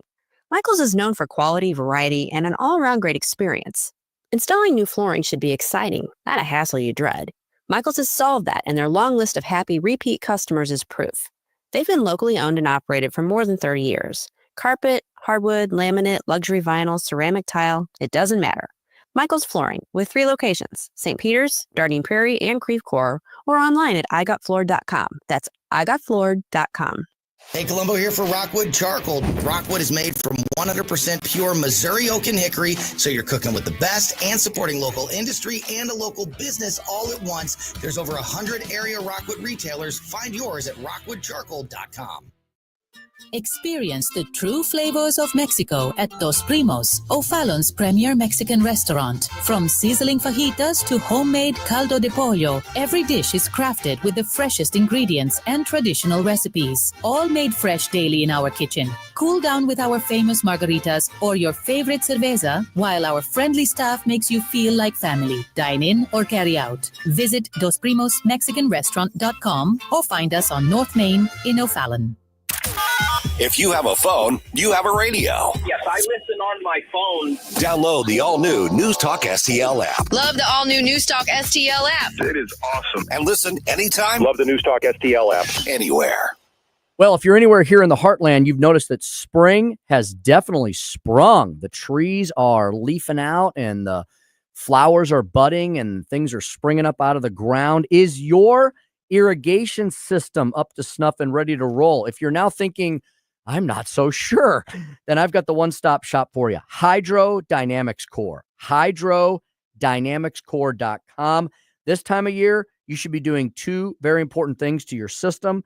System activation, which comes with the techs coming out, checking all of the heads, making sure the lines are good, doing a little inspection of your plumbing inside and outside at the water sources, making sure everything's being covered well, and the annual backflow testing. That's very important as well. They'll take care of all of that for you at hydrodynamicscore.com and give you extreme peace of mind. Why should you contact Hydrodynamics Core? I'm going to argue with you that they are the best. 52 plus years in the business. Established in 1973, the first commercial residential lawn irrigation company in St. Louis. Multi-generational. I think that's fantastic. Local, independently owned, wonderful people. Sat down with the current owners. Great folks. Really, really like engaged in their craft and doing more than irrigation. I mean, that is the bread and butter, and they do that extremely well. But they've also expanded into premium turf management, putting all the right stuff down on it. Let the experts do it, folks. I know what happens when you screw up fertilizer. It's a bad deal. Have them handle that for you. They can also implement outdoor lighting, make your little homestead or your big homestead look even more fantastic, especially at night. That improves that evening curb appeal. Drainage solutions for any of those weird drainage solutions in your front yard or backyard. And hardscaping. What's that? Well, it's making things more fancy outside, more livable space, retaining walls, patios, walkways, edging, and outdoor fireplaces, water features, and so much more. But again, right now, we're firing everything up. We're getting everything going. We're doing those system activations. We're doing that annual backflow testing. Call the experts who have been doing this for 5+ decades. Hydrodynamics Core, 314-668-2223, hydrodynamicscore.com, hydrodynamicscore.com. This hour of Jones and Arps is brought to you by Stifel. Contact your Stifel financial advisor at stifel.com. That's STIFEL.com. Up in the morning and out to school. The teacher is teaching the golden rule. You're listening to Tim Jones and Chris Arps. You study them hard and hoping to pass. Working your fingers right down to the bone. And the guy behind you won't leave you alone. I'm not quite sure how eliminating the Department of Education is going to make those test scores go up. Well, a lot of the funding that goes into states now goes with a lot of red tape, a lot of strings attached to it. And so governors and state superintendents of education have said, look, if we have the funding coming in, which allows us to be more creative, how can we spend that? And I want to look at some of the states that have been incredibly great over the last couple of years, like Louisiana. Their NAEP score showed that they had improved the most of any states. Those were programs that were put in place by the governors, by the superintendent of education, not having anything to do with the Department of Education in Washington. Welcome back to the Tim Jones and Chris Arps show. Linda McMahon leading the charge there. Secretary should have asked, did test scores go up? Yes. With this funding, Department of Education funding? Mm-hmm. I would say no. Mm-hmm. There's a lot of problems with the federal Department of Ed. And of course, because it's named that, Chris, people are freaking out that Donald Trump is starting to dismantle it. Should we be freaked out or should we be overjoyed? Let's talk to our next guest about that and so much more. He is Andrew Handel. He is the Education and Workforce Development Task Force Director at the American Legislative Exchange Council, ALEC, ALEC.org. and he joins us once again on the Tim Jones and Chris Arps Show. Andrew, good afternoon. Welcome back. Hey, it's great to be back with you.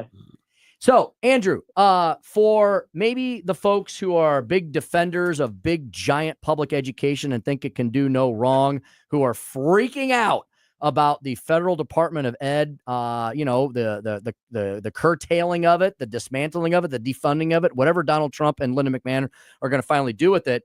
Would you put everyone at ease, Andrew, and let them know that public education in this country will continue to go forward and perhaps even better, right? Sure. Yeah, exactly. Public education is going to keep, going strong, regardless of what the administration does. There's still a couple of different plans that they could take. But the gist of it is what the administration wants to do is send education authority back to the states. That's the key thing, and that's where all of this revolves around. So, there's a lot of things that have been mentioned, like Title I funding for low-income schools and special education funding. It's really, really important to emphasize those programs aren't going anywhere. They might be moved to other agencies. They might give the states more authority and autonomy over those. But none of that funding is disappearing here in the short term. It's not like we're going to have an implosion overnight of public schools. That's super, super important to emphasize. But I mean, you've seen states like Missouri doing some really cool things, expanding school choice and making more schools accessible to families. So we're really excited for that. And I think you're going to see more of that. Andrew, the defenders of the Department of Education say that only 10% of the money goes to the states, that the states fund education. I think locally, that's the point they're trying to make. So is the other 90% overhead and salaries? Yeah, a lot of money is definitely spent on compliance costs and administrative costs and things like that. I mean, it'll vary depending on the type of program, but one of the interesting things is if you can, take a program where maybe, let's say 47% of the total money that's being spent is being spent on compliance. And if you can shave that all the way down to even 10%, I mean, you're talking hundreds of millions, maybe even billions of additional dollars that the states might be able to see as a result of that, because there's so much money, exactly to your point, that's not trickling down to the kids and to the teachers and the schools. It's getting tied up in this bureaucratic mess. And so, I think that's one of the biggest things that the administration is trying to do here is make these programs run more efficiently. And if that means moving them to a different agency, then that's certainly something they're going to look at. Yeah, that's the problem, Andrew, isn't it? Is that the federal Department of Education isn't spending a lot of its time, money, and bureaucracy on education itself, right? And if that money, especially, is block granted back to the states, that might deliver better results, right? Because, Andrew, aren't we spending more money than ever by far on education at the federal level? And aren't we getting worse results? That's exactly it, Tim. Yeah, I mean, the best way I can put it is, we've been measuring through the nation's report card. We've been measuring things like 4th and 8th grade reading since about the early 1990s is when we started looking at those scores. And believe it or not, scores today are somehow lower than they were in the early 1990s when we first started looking at this. So I think that is the perfect illustration, right? The Department of Education was created in 1979. And they've spent trillions of dollars since then, and clearly we have gotten nowhere with that. So it's high time that we send this authority back to the states. The states are the ones who are ultimately responsible for providing this education to these kids. And, it's really important to emphasize that, what works well for Missouri, for example, might not work well for Colorado or Texas. So it's really important that we put those states back in charge and let them figure out what is going to work best for their communities and their students. Andrew, of course, it will take an act of Congress to completely eliminate the Department of Education. But how bare bones can the president get this department just through executive orders? Yeah, I think there's a lot that they can do. Some of the more significant programs like, student loans, would require an act of Congress, but there's so many different programs and, appropriations that Congress gives the department. And, I think the secretary has pretty broad authority to kind of change things around with those, whether that's moving it to a different agency or, perhaps even just withholding the funds, depending on what they want to do. So, but the big programs like Title I and special education and things like that, those are probably going to require an act of Congress. And I know Senator Cassidy, who chairs the Senate Education Committee, has already said he's working with the administration to draft something to make that a reality. So I think they're still working through that, but the administration is going to do everything they can within their power right now, and then hopefully Congress can step in and take care of the rest. Andrew Handel is with the American Legislative Exchange Council, ALEC.org, and he focuses there on education as the task force director for education and workforce development. Andrew, one of the things we could do with all this money would be to give it back to the parents for them to make the choice as to what to do with their kids' education. President Donald Trump has said a bazillion times he's a huge fan of educational freedom and choice. I know you all at ALEC are as well. You even have a national report card that you look at every year. Andrew, how are the states doing that have more educational choice options versus the ones that don't?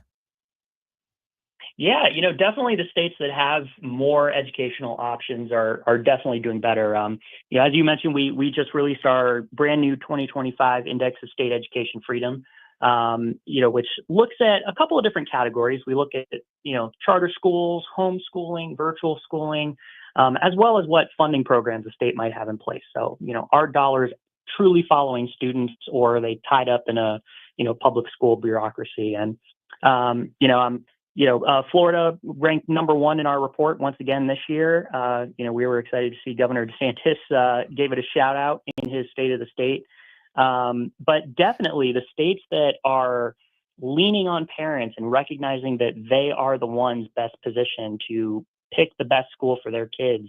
The states that recognize that and pass programs to that effect definitely perform the best. And we've just seen an absolute explosion in these types of programs over the past couple of years. I mean, we now have 15 different states that have passed universal education freedom programs. So every single student is eligible to apply and make sure that those state education dollars follow them to whatever school is best for them. So, hopefully we'll see Missouri on that list soon as well. Andrew, it's my understanding that the teachers' unions were originally against the formation of the Department of Education back in 1977. Do you know the reasons why, and why are they embracing it now, do you think? Sure. Yeah. It's interesting for teachers. I think that closing the department down and transferring those authorities elsewhere, if anything, I would say it helps teachers, right? We want to bring education, as close to these students and families as we possibly can. So, it's interesting that, they were, supportive of it and then opposed to it. I think ultimately the important thing to emphasize here, though, is it's going to be a good thing for teachers too. It helps eliminate all that red tape that Secretary McMahon was talking about in your earlier clip. There's so much of that comes with federal money, and if we can just bundle all that up and block grant it out to the states with no strings attached, that's going to be a lot better for teachers. It's going to make their lives a lot easier. Could be teachers' raises, right? Possibly. Yeah, maybe. I think what it'll do is put the states back in charge. So if a state like Missouri finds that they've got some extra funding now as a result of block granting that, or they want to take money from a program that they weren't using, they certainly could put it towards teacher raises. Andrew, help us bust one of the myths we often hear. People say, well, if you give parents all this choice and this freedom in education and allow them to use their taxpayer dollars as they best see fit for their children, it's going to be the end of public education as we know it. Andrew, it's my understanding that Florida, as you just mentioned, and Texas have some of the most robust educational choice programs in the country, and they've had them for a long time. Andrew, I haven't heard that they've closed all the public schools in Florida and Texas. They haven't, have they? No, they have not. They have not. Texas is actually working on a big universal school choice program right now. I know the president has tweeted his support for it. The Senate's already passed something, and the speaker has indicated that that he's pushing for it. So we'll see what happens in Texas. But Florida, exactly. For a number of years, Florida has been viewed as the gold standard when it comes to education freedom, and the public schools in that state are thriving right now. And I think the reason for that is you see the best public schools stay open. When we put parents in charge, if their local public school is still the best choice for their kid, then absolutely they should be able to pick that local public school. And nothing is going to change from a funding perspective when that kid continues to attend that public school. So if anything, it actually helps those schools. Per pupil funding rises because you now have less students that you need to teach in the public school. So yeah, really, really important point to make there. Public schools have been just fine in states that have implemented school choice, and if anything, they've started to thrive. Andrew, as Tim said, you are the task force director for education and workforce development. Tell us about workforce development. What are you working on there? Yeah. We're doing a couple of different things. Some of it ties into the education side of it, but we're looking at things like teacher credentialing and making sure that we not only have high quality teachers in the workforce, but also that we're creating new pathways for adult learners. You might have some folks who would make really good teachers, but right now they're in a different career and they've got kids at home, and they just don't have the time to attend a college class during the day. So we've got some model policy called the Alternative Teacher Credentialing Act that helps create some of those alternative pathways. We've also done some work on public community colleges and helping those to kind of focus their programs and degrees towards critical workforce shortage areas. So yeah, we've done a couple of different things like that, that are equally as exciting, and I think just as important for states to emphasize. Excellent. Andrew Handel with the American Legislative Exchange Council. Folks, I'm looking at the website right now for ALEC. It's ALEC, ALEC.org. You can, right there on the front page is that 2025 ALEC Index of State Educational Freedom. Check it out. Check out ALEC.org. And Andrew, we'll continue to hold our conversations with you about the future of the Federal Department of Education. You'll have to keep us updated on the Trump administration efforts moving forward. Thank you. Sounds good. Thanks for having me on, Tim. Absolutely, indeed. There you go. Lots of good stuff going on the federal level regarding education. I just want to point out our executive producer here, just how modest he is, Tim. What did he do now? He waited till 5:45, 14 minutes left in the show to turn the camera on himself. He did. He's selfless. That's modest. Well, that camera wasn't on. That camera, now I'm going to turn it on. I'm going to turn it. The only camera. The only camera that will be on will feature Joey V. I was like, how modest he is. He's all show. He doesn't want the camera on him. That's beautiful. I'm so not modest. If you look at today's thumbnail for the show, I put my head in there. It's all three of us playing baseball there. And he has two pictures on the personality wall too now. Well, of course he does. Yeah. Two Joeys are better than one. By the way, speaking of that, Joey just reminded me, you should be checking out all of our streaming services we have every day, because Joey has an awesome theme of the day or of the week. We've had some great, Chris, we look like professional baseball players. We look buff. Yeah. I used that. I cut off the guest and I made a picture of it and I posted it today. Happy opening day. There you go. So if you're not checking out our show on Rumble, Facebook, Twitter, YouTube, or Instagram, you're missing out. Joey always puts a fantastic meme up there, usually with a theme of the day or of the week. All that available on our streaming platforms. And of course, download that app. The app is absolutely spectacular. We've got one segment left, my friend. You do. And apples? Joy, is that your intellectual property? Was I supposed to, and Tim, you're a lawyer. Oh, yeah, you may owe him some royalties. Was I supposed to ask permission first before I did that? Is that your property? That's the AI gods. You have to deal with them. All right. I don't want to break any laws or rules. Oh, he might have called Todd Civi. Maybe a trademark infringement lawsuit. As long as he doesn't call Scott Rosenblatt. That's right. That's when you're in trouble. Then you're really in trouble. Hey, Chris and I and Joey will be back with one final jam-packed segment, Thunderdome Thursday show. And then after that, you're going to be treated with the golden pipes of Larry Connors. Larry Connors USA coming at you at 6:05. We'll tell you what Larry's going to be speaking about tonight. It's always going to be fantastic. And we've got all the things you need to know you may have missed next. 101.9, 94.1 News Talk STL. You're listening to Tim Jones and Chris Arps. Yeah, I'm just going home, grab a shower and a shave, give the wife a little pickle tickle, and I'm on my way. I'll see you.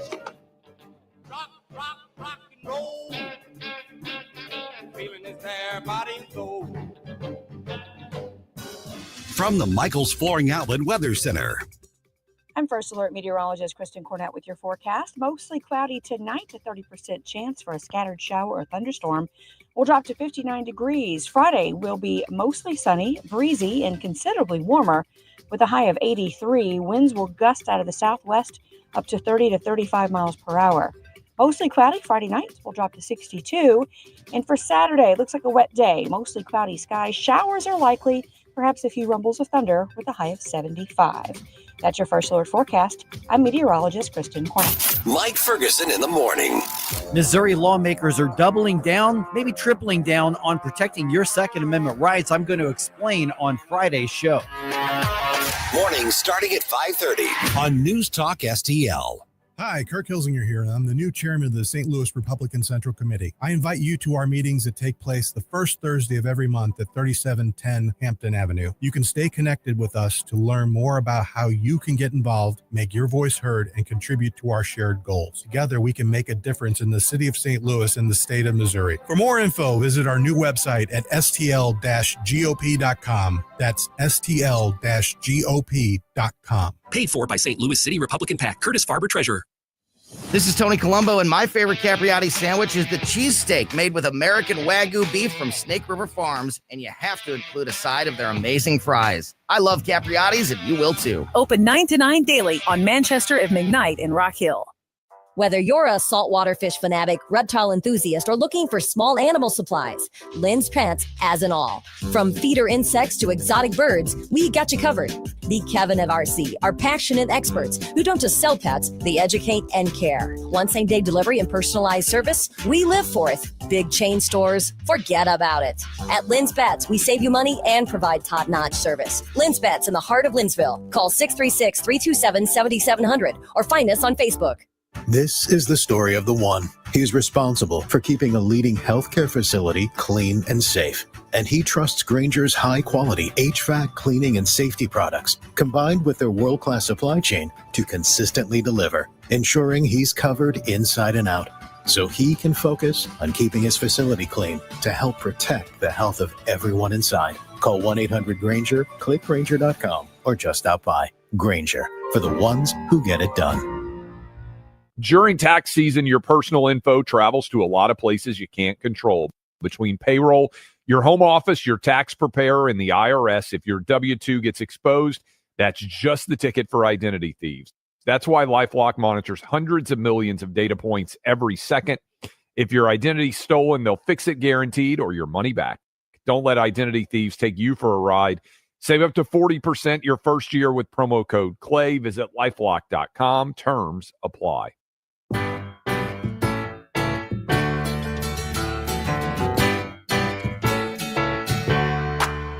Welcome back. Your dreams were your ticket out. It's the Tim Jones and Chris Arps Show. To that same old place that you laughed about. Well, the names have all changed since you hung around, but those dreams have remained and they've turned around. And what we're going to be doing is a 25% tariff on all cars that are not made in the United States. If they're made in the United States, there's absolutely no tariff.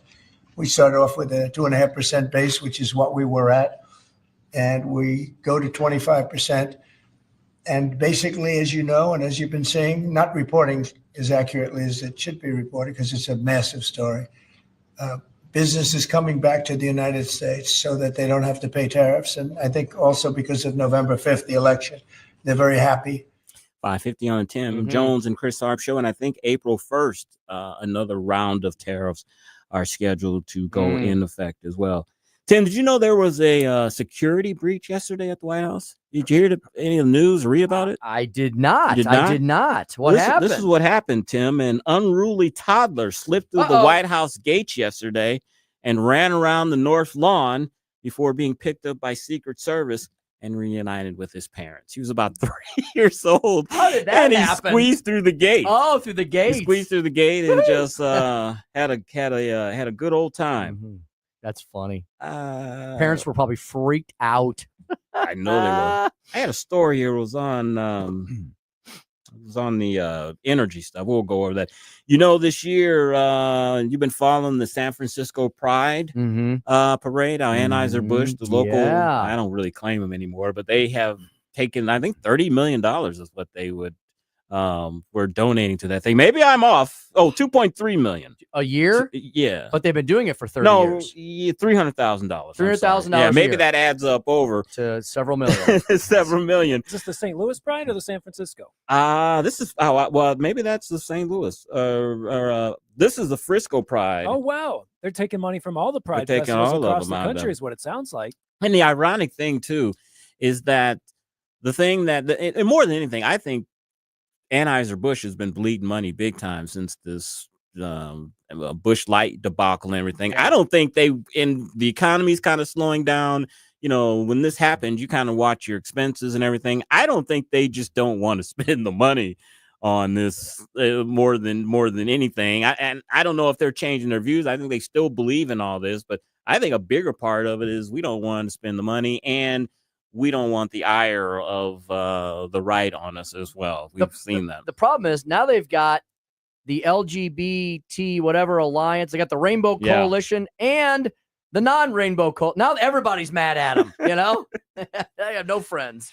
This was an interesting story. A painting of Donald Trump that was hanging with other presidential portraits at the Colorado State Capitol will be taken down because Trump claimed that his portrait was purposefully distorted.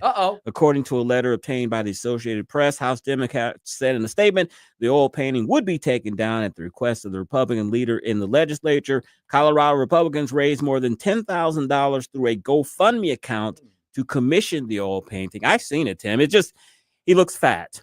If you see the painting. Why did they do that? I don't know. I mean, it looks like him and everything, but his face, to me, he has a fat face. It looks like he got squished. You know what I mean? It looks like someone squished it looks like there was a normal thing and then they squished it. And why would you do you not think Donald Trump's going to find out about exactly. this? Exactly. Not a bad move. And he got the Trump not a bump. good move. Not a good picture move. is now worth at least 20 grand. Well, there you go. That's true. I didn't think about that. I'll buy it. Nikki Glazer, who was that again? She's a comedian. Yeah, from St. Louis. Yeah, that's right. She says she's now considering. She says she now considers the possibility of death threats of being detained before doing political humor. Seriously, yeah, she feels that doing political humor, Trump is going to order Homeland Security to pick her up and fly her to Gitmo or send it to a Venezuelan supermax. So she's begging for attention. Is what you're saying? You think so? That's what you're saying. Yeah. She wants what's his face from the Atlantic to write a story about her, probably. And she was invited back to the Golden Globes to host again. Oh, she did a that good was this job. year, right? That was this year, and now she's going to do it again next year. Tim, you are a resident attorney of the Tim Jones and Chris Arps show. Would this bill be legal? Okay. A Texas state bill would make it a felony to publicly identify as transgender. It would make it a felony. Yes, to cross-dress, basically, or to say that you're not what you are. I don't know that's. I'm sorry, as much as you may not like it, I don't know how that could possibly be constitutional. You know what? And as I'm reading this, for adults, I don't know what the problem would be. You know what this is, though? Yeah, I bet you what it is what are they trying to do? Here's what I think it is. Okay, I think it's men going into female restaurants. Oh, well, there you go. And saying, "Hey, I'm a female." And, and if you do that and go to the wrong restroom, you can be arrested. Yeah. Now that's just it's just a law against being a pervert, right? Yeah. So basically, but they can't say that. You can't say that because what does that mean? So you have to describe the action of doing that. Okay, now I see what they're saying. Yeah, I mean, there used to be a time when we would consider that basically just this side of a felony, right? Yeah. And now it's like, everybody gets to do whatever they want. And when did we get to the point where Democrats and liberals don't care when women feel threatened by males? Yep. Yeah. Tim, I think the LGBTQ or transgenders whatever participating in sports, I think it is just about jumped the shark. I think Okay. we've seen the final runs of this. The reason why I say this, a recent poll says 2 out of 3 Americans, 66%, say people who identify as transgender cannot compete against members of the opposite sex in sporting events. I thought it was the transgender. Still, 66%. 10 years ago, you'd have probably had half the population or maybe a little bit under supporting it. 66%, 2 and 3 out of Americans say that this is crazy that you're having men competing in female sports. It's not fair. It's not right. Again, liberals and Democrats used to be on the side of feminism and feminists and women's rights. And yet, Chris, despite the public outcry and the poll you just read, the leaders of the Democratic Party seem to be tripling down on stupid. And a plurality also say restrooms should be restricted to those who have the appropriate biology, 49%, and public schools should stop indoctrinating students with extreme gender ideology, 47%. That's kind of disappointing. There's not a majority there, but yeah, I like that little phrase you just read. The appropriate biology. I like that. The appropriate piping. How's that? That's what they call it. All right, you got the Larry Connors up. You know, I don't know that Larry sent it to us. Larry Joey, sent do you have any knowledge of this? Larry Connors. He did. And he said he's doing a great show tonight, one of his top 10 of the week. He's going to talk about how PBS and NPR use your tax dollars to push leftist agendas. Dems wanted to focus on the signal issue. Let's remind them of General Milley's call to China. And it appears thousands of JFK files are missing. Ooh, I'm going to listen to Larry when on the way home. The X-Files. You have been listening to the Tim Jones and Chris Arps Show on 1019 94.1 News Talk STL. Drive safe and have a great evening. First offering, just a bit outside. He tried. Want to hear the best kept secret in St. Louis? Steph's Pizza. We're not afraid to compare squares. According to our customers, we have the best St. Louis style pizza anywhere. And we can't disagree. Dine in, pick up, or delivery at all 3 Steph's Pizza locations. In Lake St. Louis at 111 Potterfort Trail, St. Peter's on Juggerman, and in St. Charles on Zumbell. Check us out at Steph'sPizza.com. Steph's Pizza. We're not afraid to compare squares. Hey, News Talk STL listeners, this is Levi, CEO of Reach Reproductive Health. There was a huge gap left when the biggest pregnancy center in St. Louis had to close their doors right after Amendment 3. But by God's grace and power, Reach has been able to step into that space. We have acquired Thrive centers and are continuing operations in greater St. Louis. I have